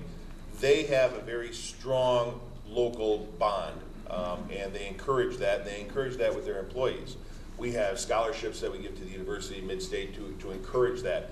One of the really exciting things that's coming up right now is, in conjunction with the Arts Alliance, the Center for Entrepreneurship and Creativity. It's a program that they're planning on moving downtown in conjunction with the Fox Theater, the Children's Museum, and the Q Gallery, utilizing some of that unused space to do just that. Give young entrepreneurs, or even old guys like myself, the opportunity to see your vision come to life. Not everybody can afford a CNC router or a 3D printer. They're going to provide those services. So if I have an idea for a new widget, I can go down there and I can get some experience and actually build a prototype, talk with other people that are having the same ideas, and bounce that creativity off of each other. I think that is going to foster some commitment to the area. Sorry, I didn't see red. Thank you. This will be our final audience question, and then we'll go on to closing statements. To paraphrase, this audience member makes reference to the consultants that were hired to redesign Business 51, Division Street, and Church Street, and how they came up with and proposed several new configurations. What would you like to see happen with Business 51 and when? And we'll begin with Mike Wiesa. I think it's a good idea that Business 51's on hold. The favorite plan was a series of roundabouts, a large acquisition of property, and reducing the amount of vehicle space down to 2 lanes with a middle turn lane to accommodate some other bicycle and pedestrian lanes that are currently required under federal law. But I brought up some possible exemptions due to hardship because it's such a narrow corridor, and didn't want to tear down a lot of the older buildings that are in there. The reason I think it's good to wait is because, as it was mentioned in the Alderman Forum, we are going to be building a great separation at Hoover, a main north-south thoroughfare that is hit and miss on whether or not you can get stuck by a train. By eliminating that possibility of getting stuck by a train, I think we're going to alleviate some of the congestion off of Division Street, which is going to change the dynamic of that whole area. I'm not saying that 2-lane is going to be acceptable at that point, but I think as time goes on, we will see a change in that corridor, and at that point we can make a decision on what is the best configuration. Keeping it 4-lane as is, taking it down to 3 lanes. I'd like to see some bicycle and pedestrian lanes put in, but maybe Division Street isn't the best north-south thoroughfare for those alternative modes. There's plenty of streets that run parallel to that that would be much easier to utilize for a safe route for bicycles, skateboards, things like that. Jerry Moore. I agree with Mike on this one. I always questioned why this was first. Back in 2005, the council passed a resolution to do the grade separation on Hoover Road. For some reason, it got laid off to the side and nothing was done with it. I agree that I think that the dynamics of that change, talking to the people and listening to them, people would take Hoover Road north and south far more often, and it will change the traffic counts from Patch Street all the way to the north end of town. If it's going to be significant enough to change that project, I'm not sure. But looking at a timeline and the amount of debt we have right now, the fact that this is on hold, and all of those changes that may be coming up, this project may be dead. We may have to start from the beginning all over again because everything may change by the time we get to the point where we can actually afford to do a complete rebuild. For now, what we need to do is we need to maintain that road. We need to do our best to prioritize road maintenance all throughout the city, find out what that priority situation is right now, and keep moving forward with that. Thank you. Thank you. All right, now is the candidate's opportunity to make a closing statement and possibly address issues that were not covered in the questions. Like the questions, 1.5 minutes, please, and we will start with Mike Wiesa. Okay, thanks again to the League for hosting and you for taking an interest in your community. In just under 2 weeks, you're going to have the opportunity to put one of us in the mayor's chair. Your choice on April 7th will set the foundation for what's going to happen over the next 4 years or longer. It should be clear by now that both Jerry and myself have varying degrees of experience in local government, and we both have the best interests of the city in mind. We both have similar goals. But how do we get there? How do we bring all those players together? Who has clear goals and a path to achieve those goals? And who has proven that they can treat people fairly and bring people to the table to get things done? I hope your answer is the same as the hundreds of your neighbors, community leaders, and organizations that have chosen to endorse me, Mike Wiesa. I have some flyers out on the table, and you can read more about my ideas at www.mikewiesa.com. Thank you for your time. Jerry Moore. I want to talk to you a minute about dedication. In August of 2000, I took an oath of office to serve the people of Stevens Point. I took that oath of office very seriously. I've gone through some hardships in my life, a divorce, lost my father, other things, lost jobs, gone through challenges, life that everybody does. 175. That's the number of consecutive city council meetings I've been to. I have never missed a council meeting. I am that dedicated to serving this community. Through all the things that I've gone through, all of life's challenges, I took an oath of office, and I respect that, and I believe in it. I will continue to bring that forward with you as your mayor if you vote for me. If you want to find out more about me, jerrymoreformayor.com. Thank you very much. Thank you, gentlemen. And before we adjourn this forum, I do want to issue a reminder to everybody on behalf of the League that if you aren't aware, you should know that photo ID is not going to be required on April 7th. We just thought it would be just a good thing to mention today so that you would all be doubly sure that you don't have to do that. A little bit about the Office of Village President. The President presides at all board meetings and signs all ordinances, rules, bylaws, regulations, commissions, licenses, and permits that are adopted or authorized by the board. The President does not have veto power. Like any other trustee, the President may vote on all measures that come before the board. In addition, the President must maintain peace and good order and see that ordinances are faithfully obeyed, and the President has a leadership role in coordinating the village government, responding to citizens, and representing the village at state and local events. The village president's salary in 2015 is $24,000. Candidates for village president for Plover are Tom Davies, Al Haga, and Gary Krause. All three were invited to the forum. All three have arrived, so thank you very much. We will follow the same time limits as with the mayoral forum. We'll have a minute and a half for opening and closing statements and for questions. We're going to begin with opening statements. We will start with Tom Davies. Thank you. I do want to thank the league for putting this forum together. I think it's a great opportunity. Just to tell you a little bit about myself, Kathy and I moved to Plover just over 30 years ago. After college, I've basically in business all of my adult life in one form or the other. 20 years I was with Automaton. It's a manufacturing marketing company outside Plover. We'd moved from Amherst to Plover about 15 years ago. One time probably employed as many as 80 people, and it's still a very successful company. After I left Automaton, I started my own company called Express Employment Professionals, which is a staffing company located on the other end of Stevens Point. But we employed hundreds of people, both full-time, part-time, temporary jobs. And I was approached late 2013 to sell the business, so I decided, well, it's a good time to retire. So I took that opportunity, sold the business, and retired. I was elected to the village board in Plover in 2001, and I've served on several committees, including finance, administration, negotiations, plan, community development, and Springville Pond. I've also been appointed to the Stevens Point Plover Municipal Court Oversight Committee and the Portage County Transportation Coordinating Committee. When Dan Schluter announced that he would not be running again, I thought it was a perfect opportunity after 14 years on the board to put my name in the hat for the village president. I think we've got things going very well, and we want to keep it going that same direction. Thank you. Al Haga. I want to thank Tom for going first. My name is Al Haga. I've been a resident of the village of Plover for 42 years, and of those 42 years, half of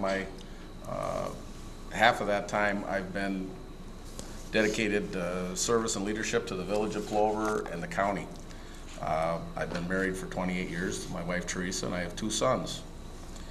I've been employed at Del Monte since 1981. I'm currently a shift supervisor. During peak times, I oversee up to 200 people at one time. My first boss was Dan Schluter, who's the current village president, who had inspired me to further my political career and appointed me to the Village of Plover Planning and Zoning in 1992. I was off of the Planning and Zoning for 4 years when Mr. Shabilsky was there, and then reappointed in 2003 until the current time. So I've been on the Village of Plover Planning and Zoning for 19 years. In 2008, Mr. Schluter and Mr. Mahoney encouraged me to run for County Board Supervisor. I'm currently the County Board Supervisor for District 15, and I sit on many committees, just to name a few. Finance, I'm the second chair for Portage County Highway Department. I'm the chair for Portage County Solid Waste. I've been on the Village of Plover Community Block Grant Committee, Land Conservation Committee, Revolving Loan Fund. I've been involved in I'm sorry. That's okay. We're using the hearing loop device. It is functioning. Can they hear with this? It's okay? Excellent, thank you. Okay. Gary Krause. Well, thank you very much. This gives us all an opportunity to become known to potential voters, hopefully all of you, on April 7th. My name is Gary Krause. I've lived in Plover for roughly 30 years. I've served on the board as a trustee from the 3rd Ward for a total of 8 years. I used to be employed at Consolidated Papers, and the last 15 years for Team Sherrill Companies. While I worked for Team Sherrill, I worked with DOT, and I met with different developers for building. I worked in commercial real estate. So I do have a background there, but I wanted to emphasize my leadership background. I'm a graduate from Stevens Point. I've also have an associate degree in management and leadership from Mid-State Technical College, and I had additional coursework down at UW, School of Business in Madison. I'm a member of Plover Whiting Lions. I've been the past president of that club. I've served 22 years as a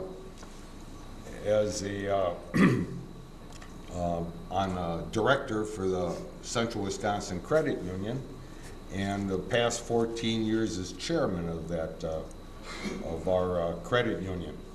And during those 22 years, our credit union has grown to 32 million from a humble beginning of like 3 million.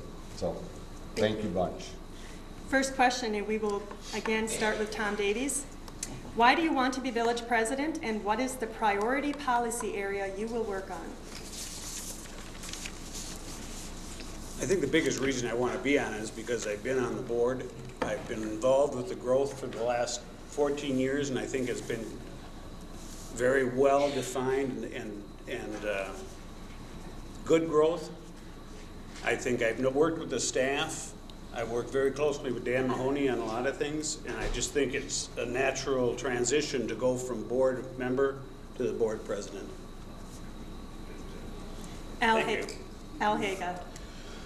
The reason I'd like to be village president is I enjoy being involved. I enjoy being part of the process to find solutions. If I didn't, I wouldn't have 20 years of being in politics in one way or another. Some of the things that I think that I would concentrate on was continuing the growth for the tax base. We need to make sure we can continue that continual growth to offset some of our costs that we see every year. Healthcare rises, everybody wants a raise in one way or another. It's quite a balancing act, and I think the growth is a big area to concentrate on to continue to bring businesses and development.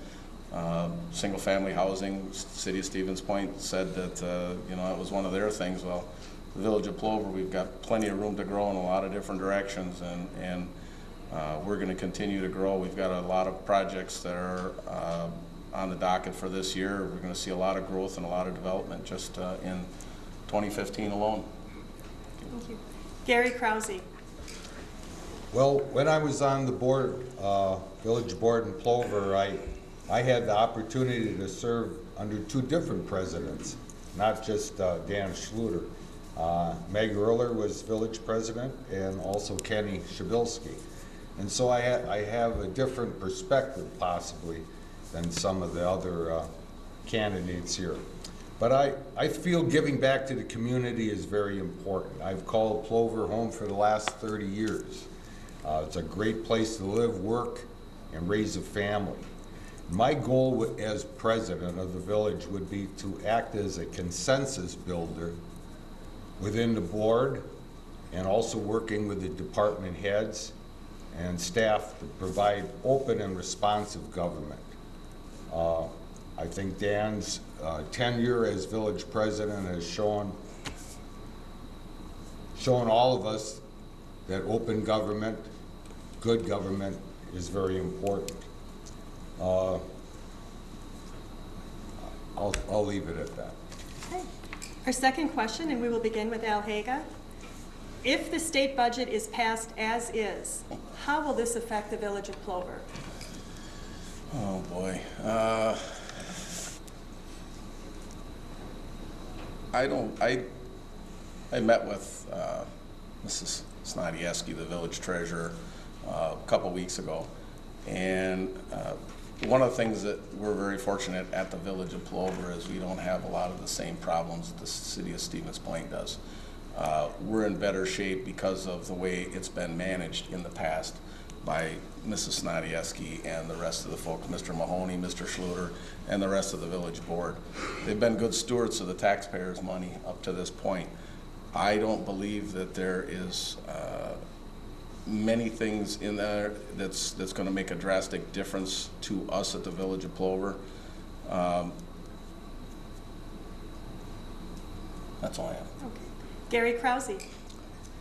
Well, our tax rate for the 2015 proposed budget is only an increase over 2014 by 1.08%. Now, I'm not quite sure on the state budget and exactly what potential cuts we would get at the village level, but I feel confident that we can sustain any reduction in state aids. And the way that we would do that is to have smart growth, you know, and just recently there's been a new project announced out on County R. I believe a 10 building with 120 units of its multi-family development. And it would be just near Crossroads Commons, just across the street. So that would increase our tax base right there once that's built. So I think we're in pretty good shape. I talked with Dan Mahoney also on are we totally funded for the state retirement fund for our employees, and we are. I've read in the paper recently that a lot of villages and municipalities have a real problem. They haven't paid into this, their portion for many years, developed a huge deficit. We don't have that problem in Plover. Thank you. Tom Davies.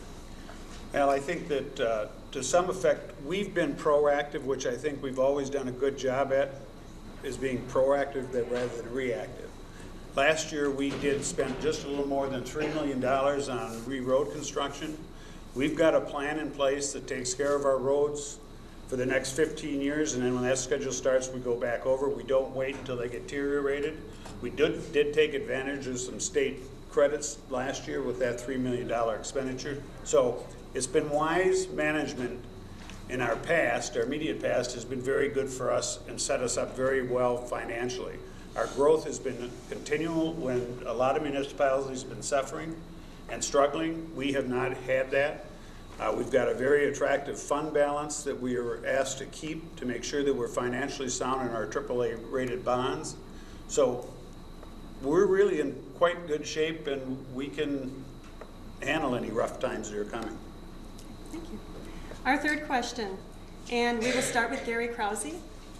The Village of Plover currently has 3 municipal high-capacity wells. Plover's continued growth may require a larger municipal water supply and possibly increased treatment costs.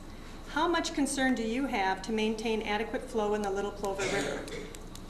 Very good question. I think by setting up the conservancy around the watershed of the Little Plover River has at least increased water quality, and it has sustained flow throughout the seasons, all 4 seasons, and more importantly during the warm, dry summer months, we still have a flow. High capacity wells, I understand, do pull down the plume, and you could take surface water, doesn't follow the natural courses down like the Little Plover watershed, but I think we'd have to be cognizant of where we would locate a new well. I don't think it should be along I-39 or County B. It's going to have to be in a different area of the village. Okay. Thank you. Tom Davies. Well, actually, we've got the 3 wells, but number 1 well, which is our closest well to the Plover River, we hardly even used last year. We've got a lot of capacity. We just had a major expansion, just finished it up last year in our water department. So we're very well set for capacity for a long, long time to come down the road. So I can't really see that being an issue. We still have to remember in our minds that we're in potato country and we've got a lot of big farmers out there.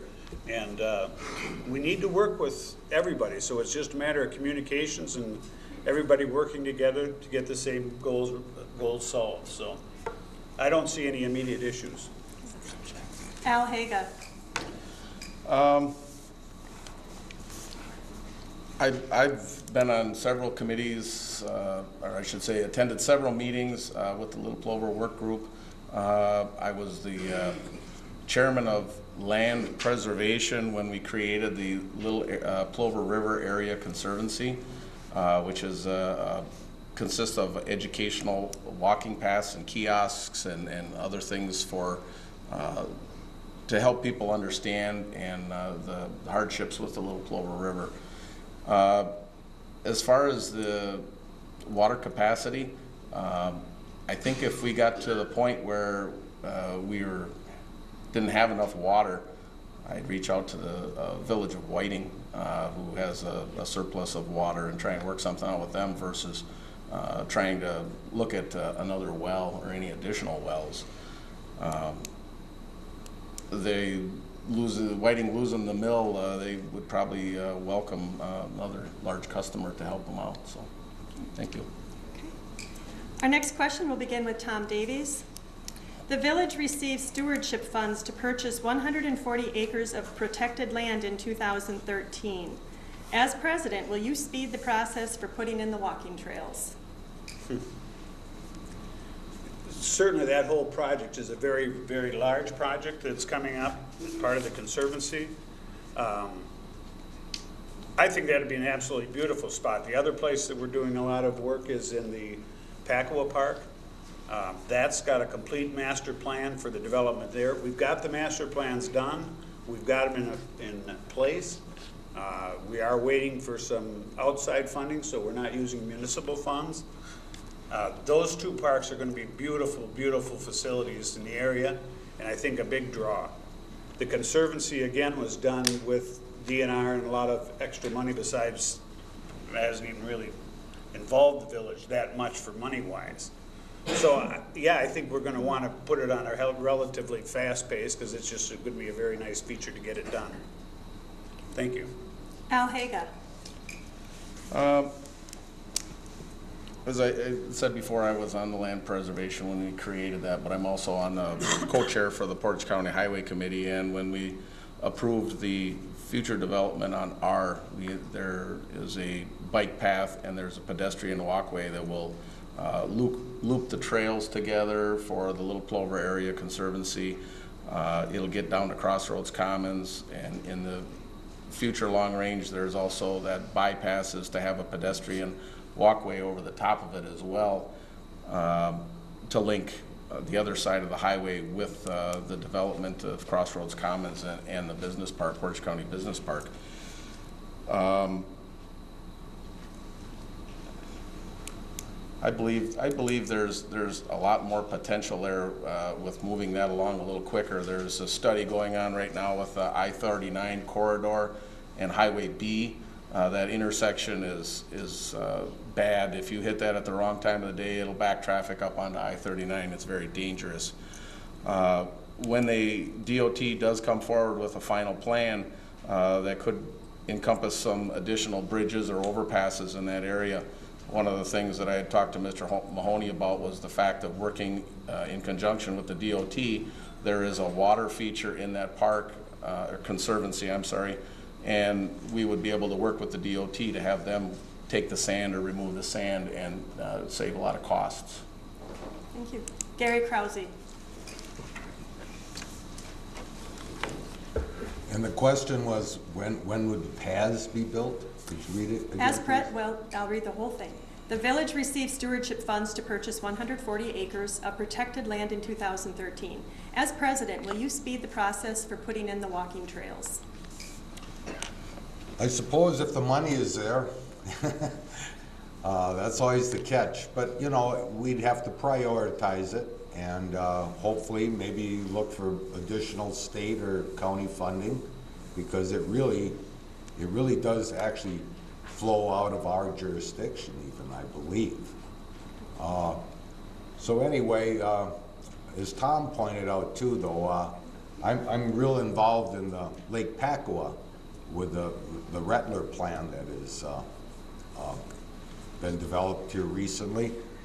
And as a member of the Lions, we're going to kick in some money and hopefully build a band shell there. And the long-term plan is to have a path, a walking path all the way around Lake Pacua, plus additional amenities, better bathrooms on village sewer and water.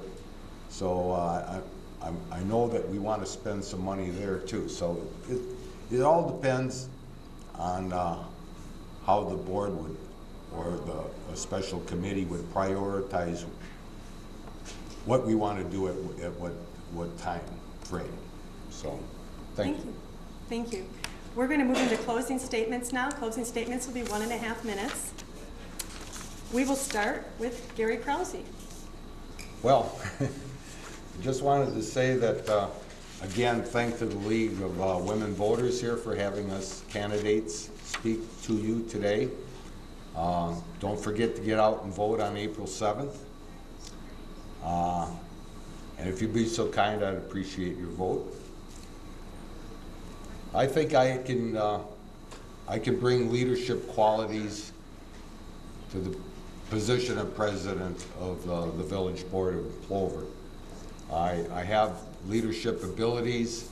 I've been a leader all my life. I prefer to lead than to follow. But I'm also old enough to have the wisdom of understanding that you have to work with people and you have to treat them with respect. And I'd like to have the opportunity to represent all facets, all individuals in the village of Plover. So thank you and good evening. Tom Davies. Thanks. Since being elected to the board in 2001, the administration, staff, and the board have been very involved with responsible development and growth in our community. We're always setting our course to be proactive rather than reactive to the development of the policies of Plover. This is not done by accident. It comes from very hard work from our staff and the time dedicated by Dan Mahoney, our village administrator, and Dan Schluter, our village president, is crucial, and I'm committed to dedicate the time necessary to continue that practice. My business background and common sense approach, I believe, makes me the best candidate to the office of the President of the Village of Plover. I almost said United States. Probably could pull that one off too. And I ask for your support on April 7th so the transition can be as smooth and effortless. Thank you. And thank you to the League. Al Haga. Thank you. I bring a common sense, practical approach to my service to the county and the village that has helped me get results and develop a strong working relationship. My experience as an entrepreneur also provides me a helpful perspective on the ways that support the village and continue to thrive. I'm proud of how the village supports builders and developers and creates a climate of cooperation that benefits our residents. I have the most experience, the most diverse government experience of those interested in serving as our president. My service demonstrates my commitment to our residents and I'm honored to have the chance to do so. I provided leadership throughout my responsibilities as vice chairman of committees and through my active participation in all my duties. I'm a person of integrity. I will work hard to serve those that I represent, and I would look for your support as Village of Plover president. And I would also like to thank the League for having this forum for us. Thank you. Thank you, gentlemen, for being here tonight. This concludes the forum for Village of Plover president. The Stevens Point Area Public School District includes 13 schools, and Jackson School has been approved to open in the fall. The enrollment of the district is 7,483 students. The annual budget is $102 million. School board members are compensated at $3,780 a year. The school board is composed of 9 members that serve 3-year terms. In 2015, there are 3 seats open and 4 candidates running. These seats will be filled in order by those 3 receiving the most votes. Candidates for the school board are Meg Erler, Angel Faxon, Sam Levin, and Judy Rano. All have been invited to this forum, however, Judy is not able to attend due to work commitments. We will begin the opening statements with Angel Faxon, followed by Sam Levin and Meg Erler. So, starting with Angel. Hi. Hi, everyone. I'm Angel. Thank you for having us and for hosting this forum.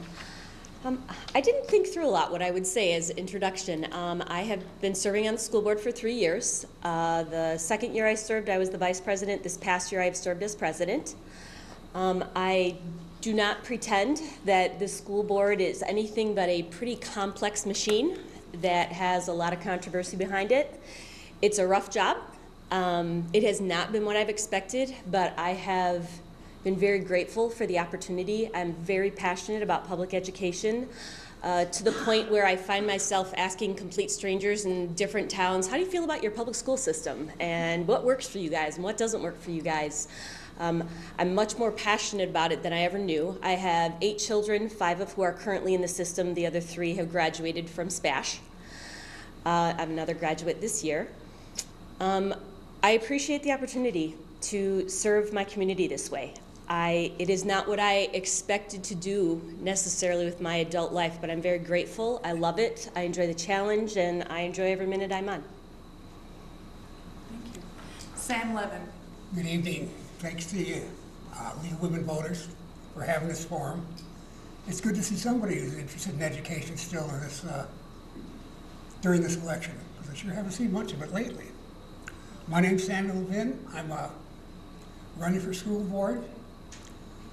I have experience on boards. I was a county supervisor for the Village of Whiting for 4 years.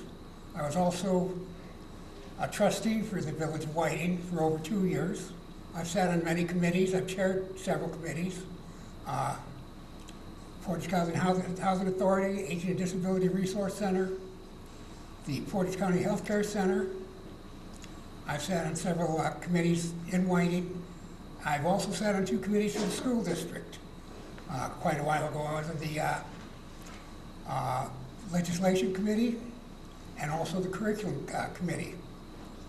Right now I'm retired. I am also serving on the Portage County Transportation Committee right now. I was appointed there by the county executive. And I am very passionate about education. I believe in education. I think it's the most important thing that we have in our community right now. And I want to see it continue on and get better every year. Thank you. And Meg Erler.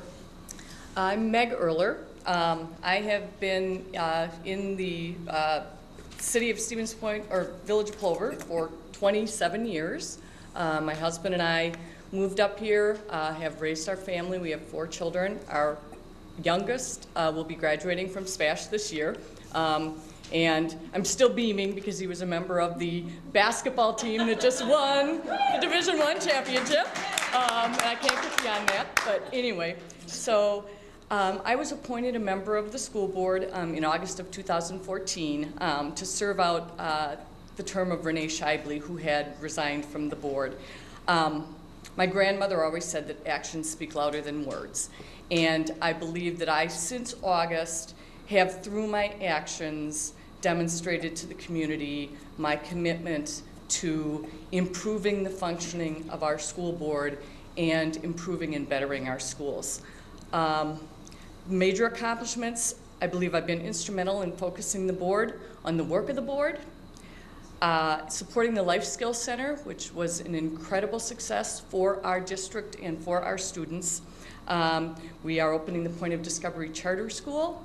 That's something that's happened again within the last couple of months, and also creating a development center for our staff and for the community. Again, I enjoy serving on the board. I would greatly appreciate the opportunity to serve a full term. Thank you. What are your priorities for the coming term? My priorities for the coming term is simple. I want to see community involvement again. I'm very disappointed that the policies were changed and now public comment and comment on agenda items are done at the same time. It restricts the public's ability to comment on things.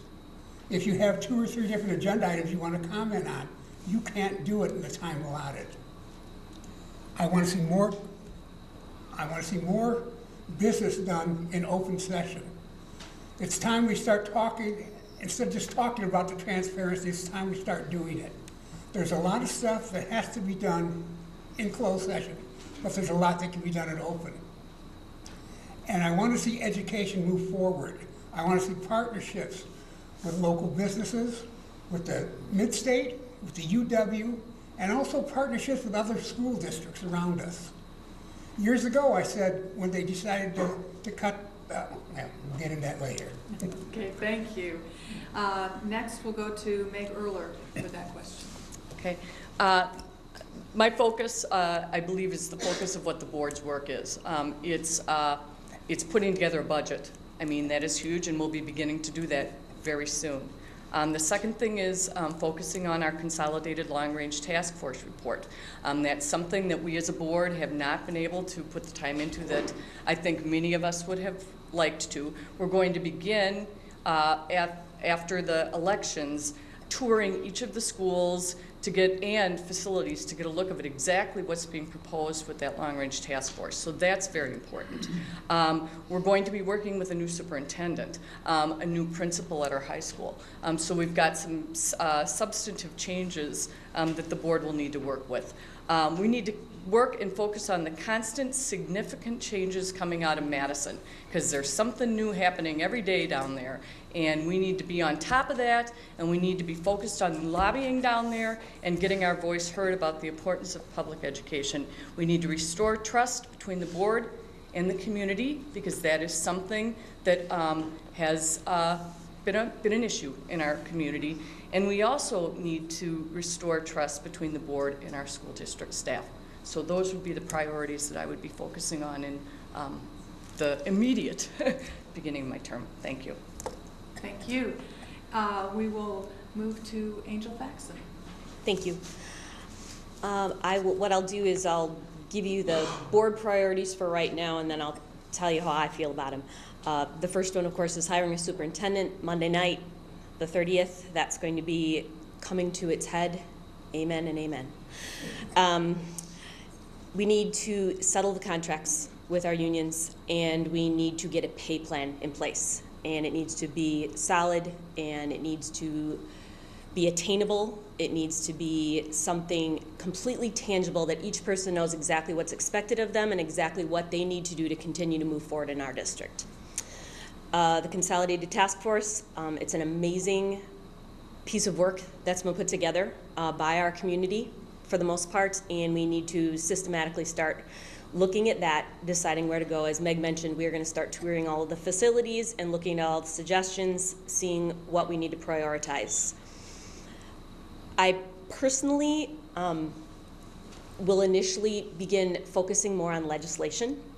We have some serious things coming out of Madison right now, and we need to know what they are. We need to get ahead of them. We cannot repair them once the damage is done. We need to get 2 steps ahead, start paying attention, and start getting our faces out there, our voices out there, and kind of showing up as a unified force in this whole county and area for what we think needs to be happening with public education.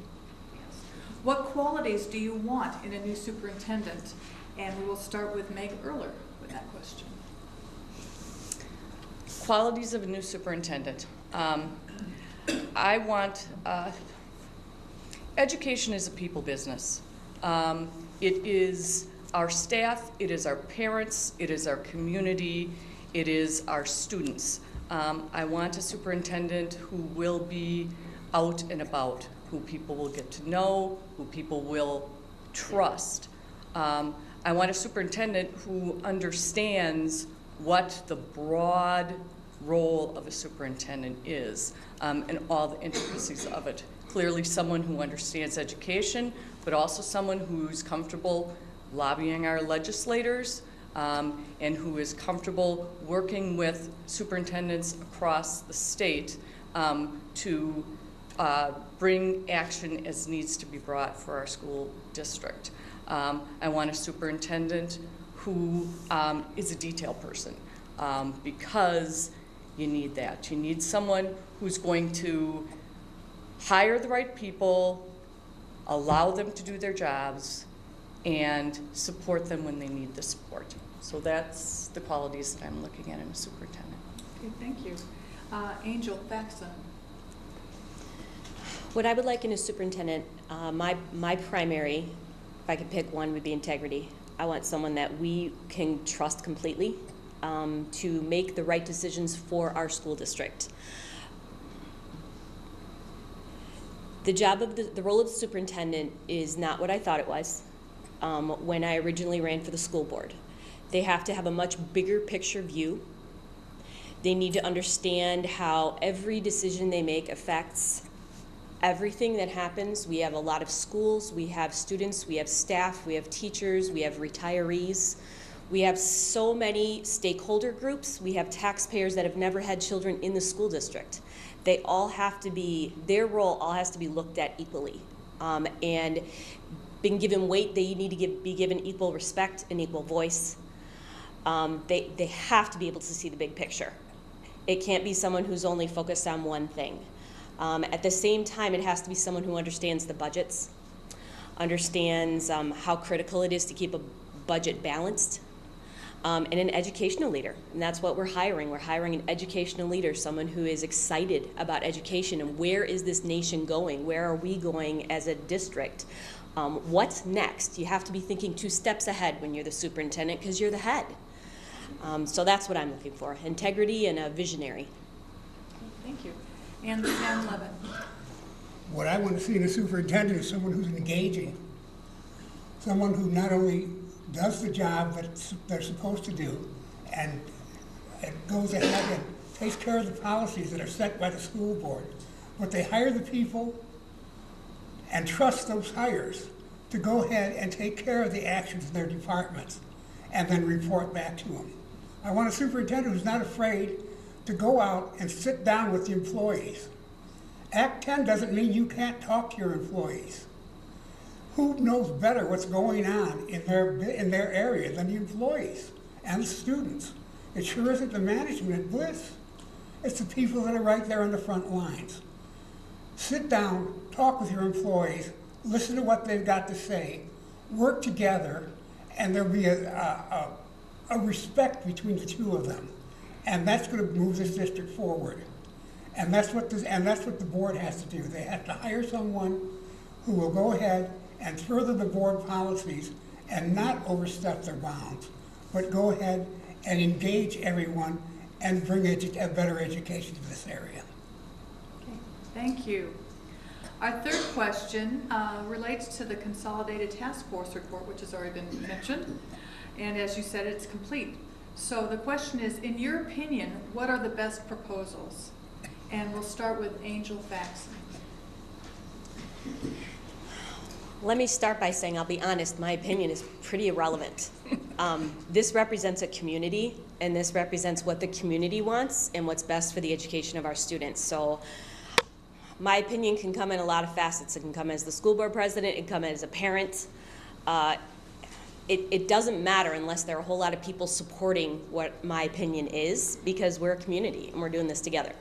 But since you asked, I think it's really important that we start alleviating the pressure in the elementary schools. The classroom sizes are big and they're hard. They're hard on the teachers. The sorts of issues that they're dealing with now, I don't think people were really dealing with 10, 15 years ago.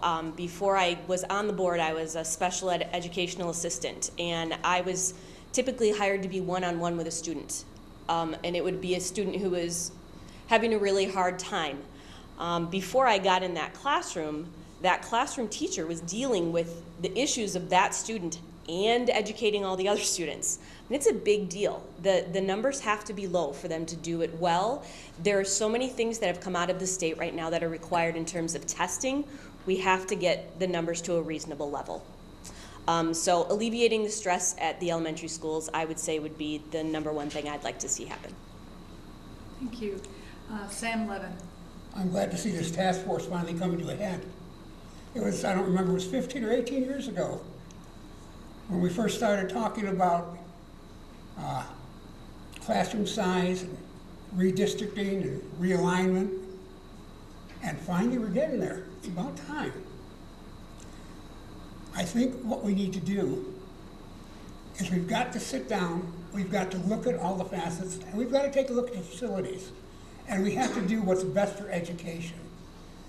It may not be something, and it's not going to be something that everybody's going to agree on. It's something that we have to research, it's something we have to investigate, and that's one of the things I do well. We need to look at everything, and we need to get an upper hand on what's going to benefit us the most and benefit the students the most. And I've said for years, classroom size has got to be one of the things. When we cut Sage long ago, because we didn't want to, Sage didn't work. Of course it didn't work, because it said, Sage works, 1 teacher to 15 students. But we wanted to do it 32 students to 2 teachers and put them in the same room, or 35 students and put an aide in. That's not how it was made. If we're going to make decisions, we have to make decisions, we have to stand by them, and we have to do it that's going to benefit the students. Thank you. And Meg Erler. I've been on the board since August, and about the time I got on the board was when the Consolidated Task Force report came forward to us. And I'll be real honest, we as a board have not had the time to spend on the detail of that task force report. There are some significant recommendations, and so for me as a board member, what I think is most important coming out of that Consolidated Task Force report is getting the information out to our community. And that's what we're trying to do, again, by beginning with touring each of our facilities, taking a look at what is being recommended by that task force report. We actually have one of the classes up at the high school has been touring them ahead of us, and they've been taping what those recommendations are, and they've been uploading them onto our local website. So if members of the public want to go in and take a look at what the specific requests and suggestions are, you can go right online and look at it. But I would agree with Angel. It's all being driven by pressures within our grade schools. And that's something that we really need to take a look at, and we need to look at each of those recommendations. But the community at the end has to be supportive of it, because ultimately it's going to take our entire community, frankly, to support those changes if we want to move forward. How would you handle the current budget crisis given the governor's cuts in state aid? In other words, as funding dwindles, what are your thoughts on finding additional monies? How would you go about that? And we'll start with Sam Levin. Well, good. This gives me a chance to finish that opening statement. Years ago, when we cut gifted and talented, wouldn't it have been a great idea if we would have went to Amherst and Marshfield and Wisconsin Rabbits and Auburndale and said, hey, you got gifted and talented, you can't afford it either. What if the 5 districts or 4 districts got together and we each put in 25% towards a teacher, and we use some of this great technology we have, so the teacher could come in once or twice a week to the different school districts, but the rest of the time their classes could be over the internet. Why don't we utilize that? Why don't we utilize our neighboring districts and get together? Because that's what we're going to end up having to do if any more cuts come down from Madison. They keep giving us things to do, but no money to do it with. And then they take it from us. We've got to get together. We've got to look at alternative ways of funding. I proposed long ago, like they did in California, lottery money going to the schools. Unfortunately, it's going to take an act of Congress or an act of Madison to get that changed. But that's what they do. That's what they did in California. They get millions of dollars for education that way. There's other ways of funding education. We just have to get together and look for them and utilize them. Thank you. Meg Erler.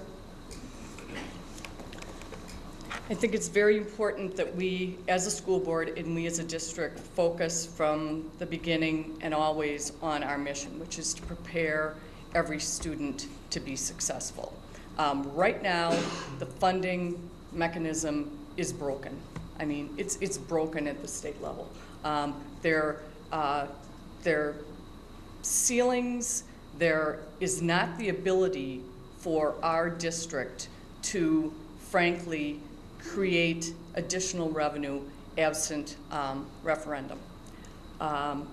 We, as a district, are facing relatively flat student enrollment. So I think that we are going to need to be very creative in terms of how we provide services in light of the fact that, at least for the indefinite future, we're not likely to see significant additional revenue out of the state. I am optimistic. I don't believe that the governor's cuts are going to be maintained. We are currently very heavily lobbying our legislature, and I think that that's what we need to do. We need to continue to let Madison know that education is important to us, it's important to our economy, it's important to our businesses, it's important to our community, it's important to our future, which is our children. Thank you. And Angel Faxon. First of all, we are extremely fortunate to be in this community. We have a business community and we have people who support the education system above and beyond other communities. I know that from talking to other board members from other communities. I mean, we have Century, we have Skyward, we have places that are donating money and donating resources, donating people to help us and help us educate our kids. That is a fantastic thing. We need to continue to build the respect between the entities so that that can continue to be utilized. Continue to be grateful, continue to show how that is benefiting our community. Part of what we've been trying to do with some of the initiatives we put forward, being the Point of Discovery School and the Professional Development Center, they can be income producing entities. They are not intended to be. They are educational facilities. That's why we built them, but they do have the potential to bring money to our district from other districts and from increasing the students that aren't in the Stevens Point School District right now. If they come here instead, if they see that our charter school is successful and we get some of those students back that have been open and rolling out, that's money that comes back to our district. I think we just have to be positive. We have to promote our district. I heard the mayoral candidates talk about promoting our community. Absolutely. We have amazing schools here, and we need to promote them. Thank you. And the question is, do you believe public schools are the heart of our community? And explain your answer. And we'll start with Angel Faxon. I do believe public schools are the heart of our community. I don't know that I'd have said that even 5 years ago, but we're producing the next generation of who will take this community over and who will lead it and who will run the businesses and who will open the businesses and who will pay rent and who will take care of us. I mean, I don't know what happens with all of you, but when I go to the doctor's office now and when I go to stores, they're all younger than I am. And it's a little startling, but that's my kids in 5 and 10 years. Those are the children that we're choosing to educate, and whatever we're investing in them is what we're gonna get out of them. And we want them to stay here. We want them to stay in central Wisconsin. We want them to stay in Stevens Point. And what we invest in their education is what we're gonna get out of them. So absolutely, I think it's the heart and soul of what we do. Thank you. Sam Levin. Public schools are the heart of it. It is what the heart. I've heard over the last several years many candidates come up here and say, we've got to operate this district as a business. No, we don't. The school district isn't a business. We're not making a product. We're not selling a product. We're not looking for a profit. We're engaging young minds. We're teaching our future. It's more important than a business, because it's these students that are going to make those businesses around here run in the future. And like Angel said, they're going to be the ones taking care of us. I hope to see them sitting up here one day, running for school board, and telling us what good things we did for them and what better things they're going to do for their children. Thank you. And Meg Early. It's an easy question, I guess an easy answer, yes. Education it's fundamental. I mean, it is, there's nothing that stands in its stead.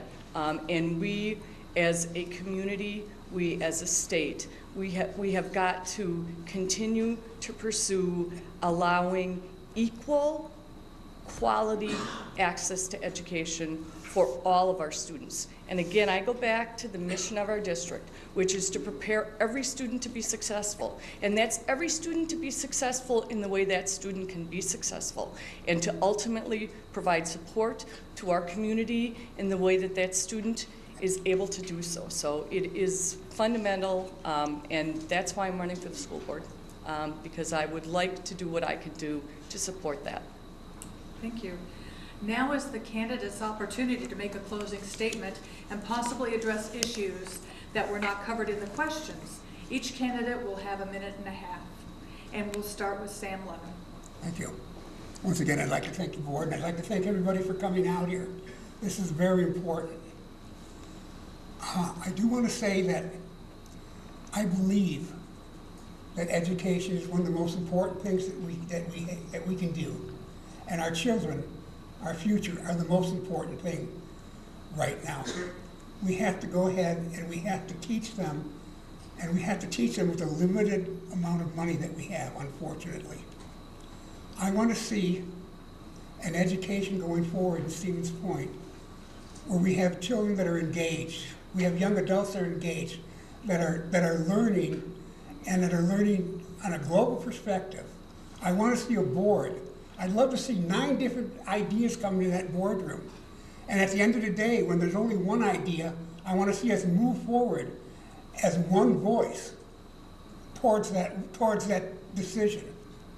I want to see the people of Stevens Point see a board that shows not only the community, but the students here, the ethics and the respect that each board member deserves for getting out there and running and being elected. And I want to see them receive that from each other board member. It's time that we banded together and did what's best for education at Stevens Point. Instead of worrying about my way or your way, it's our way. Thank you. Meg Ruler. I also want to thank the League and for all of you for being here tonight. I think that we, as a community, have seen over the last, I don't know, half a dozen years, a frankly bashing of public education and bashing of our staff, of our teachers, of our public schools. My son is a senior. He and I have gone to every conference since he was able to understand. And I walk into those conferences, every teacher knows him.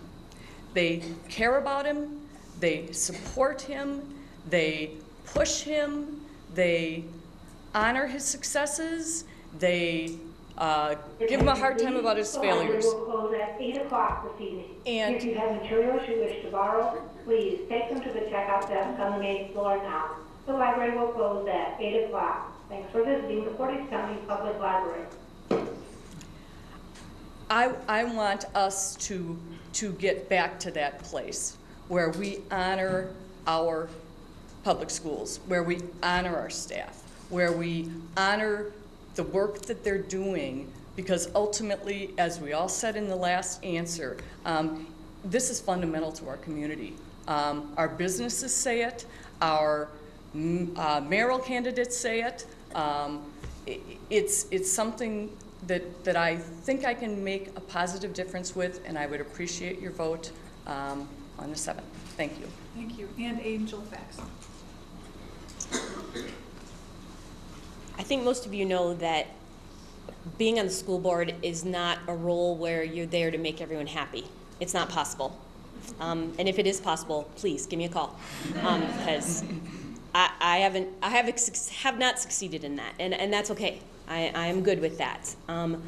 What I am trying to accomplish, and what I will continue to try to accomplish if I am elected again, is to provide dignity to our school board, to be a slowly, steady, consistent voice of respect moving forward.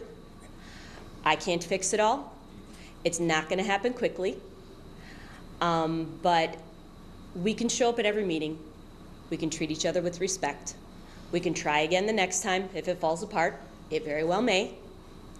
Education is something people are very passionate about, and people believe very strongly in the things that they're discussing and representing when they're on the school board. I would like to encourage everyone to just continue to remember that we're doing this for our kids. That is what this is about. We are educating the next generation. This is not about you. This is not about me. This is about the future generation. And we just need to keep refocusing on that. And in that process, be respectful of one another. Treat each other with dignity and with respect. Thank you.